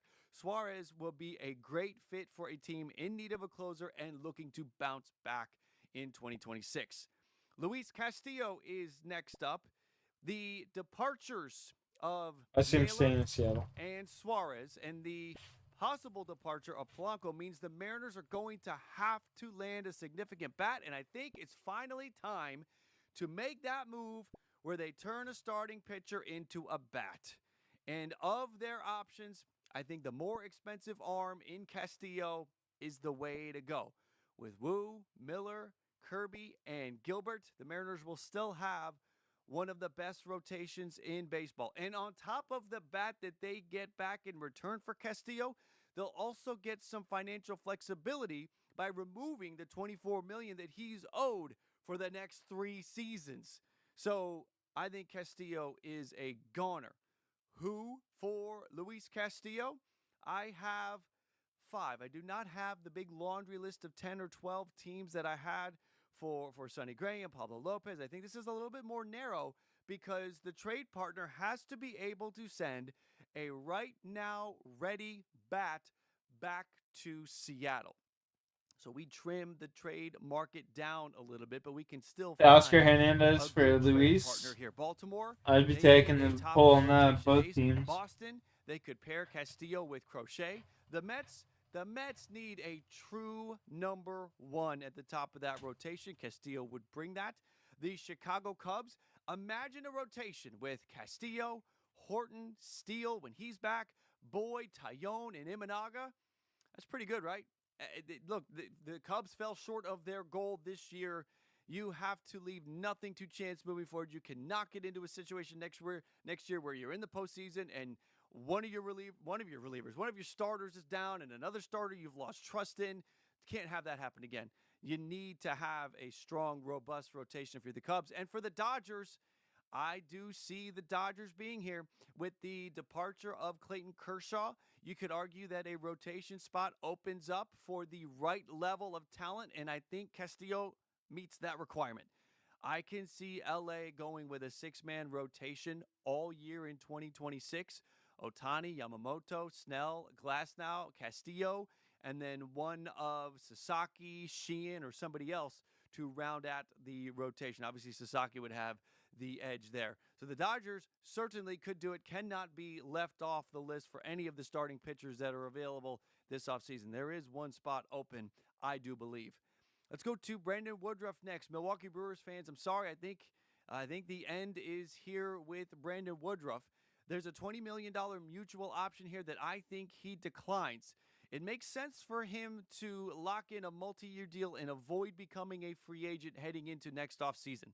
Now, Jim Bowden predicted a 2-year, $22 million deal, which is funny because he's got this option for $20 million for 1 year. Obviously, 2 years at $22 million would be easy for the Brewers to do, but I don't see him going for that. Brandon Woodruff was excellent over his 12 starts this year, and even though his season ended early due to a lat strain, that's not going to impact his offseason routine or his 2026 availability.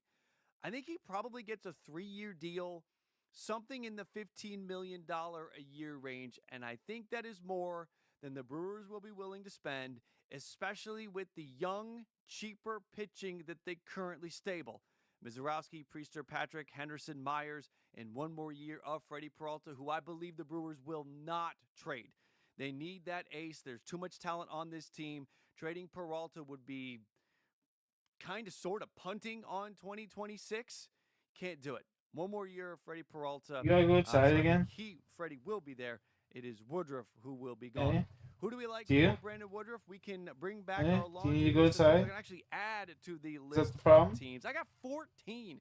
This is another You just reason want why I love? believe Come on up. Brandon Woodruff will opt out. I could see You just want love? 14 teams being in the mix for What's the Brandon problem, baby? Woodruff. I think it's because the years will be relatively team-friendly, and I think the dollars for what he will be able to provide, that being a top half of the rotation kind of arm, I think the dollars are going to be lighter than some of the other top of the rotation arm guys. So a lot of teams could be in play. Who are the 3 that I like? Give me the Angels, the Diamondbacks, and the Giants again.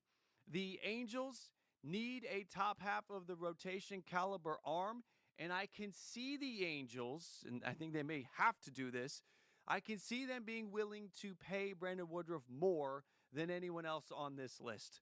The Arizona Diamondbacks, with Gallen possibly on the move, and who knows when Corbin Burns is back, probably second half, the Diamondbacks cannot punt on 2026 with as much talent as they have on this team. And the San Francisco Giants, again, as we talked about with Sonny Gray, the Giants will be in on everybody. And this is another pitcher that you could get for a team-friendly number of years. Why And not? I think the Giants will be in on that and will be aggressively pursuing Brandon Woodruff. All right, let's get to Andy Come on. Pages. So, of the Dodgers players, he feels like the guy who's probably the most tradable piece. And on top of that, he's now 8 for 74 in the postseason. He's had a miserable 2025 postseason. And this Dodgers team is all about the postseason. So that isn't acceptable. I think Pages could very well be on the move and be used to acquire a high leverage reliever with multiple years of control. And with the Dodgers being believed to be a top pursuer for Kyle Tucker, with Teoscar Hernandez under contract, Dalton Rushing needs playing time next season.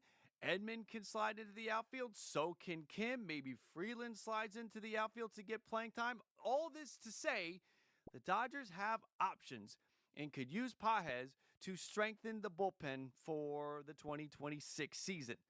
Who do I see for the Dodgers as a trade partner for Andy Pages? Cleveland, Kansas City, they need pop. They need pop in a big way. The Phillies, we're talking about trading away Nick Castellanos. There's a good chance that Harrison Bader does not pick up his side of the option. It is a mutual option. It's mutual or player option. Either way, Bader has control over if he's back in Philly or not. And if he decides to opt out, the Phillies could be looking for a couple of outfield spots, again, if they execute on a Castellanos trade. The Marlins are interesting. The Mets keep being linked to outfielders. Luis Robert, they traded for Cedric Mullins. There's an opening for an outfield spot for the Mets. The Pirates need a bat. The Reds could use another bat with some pop. So you have enough teams here for the Dodgers to go out shopping to find some bullpen additions for Andy Pages. Who do I like out of this group? It's going to fascinate you because it fascinated me as I was looking at this group of teams and I was going through and I was thinking about picking Cleveland. I was thinking about picking Pittsburgh, but you know who just stood out after a very surprising 2025 season where this team competed? I kind of started liking the idea of the Miami Marlins. And the reason for Miami to trade for Pages, these two teams to come together, I mean, look, this could be a Sandy Alcantara trade starter right here. I talked about how the Dodgers could be in the market for a starting pitcher back with Luis Castillo. So my mindset is obviously there. The Dodgers are going to be interested in adding to their starting pitching stable. Sandy Alcantara could be on their radar, and we could see an Alcantara for Pages with other pieces trade in the works. All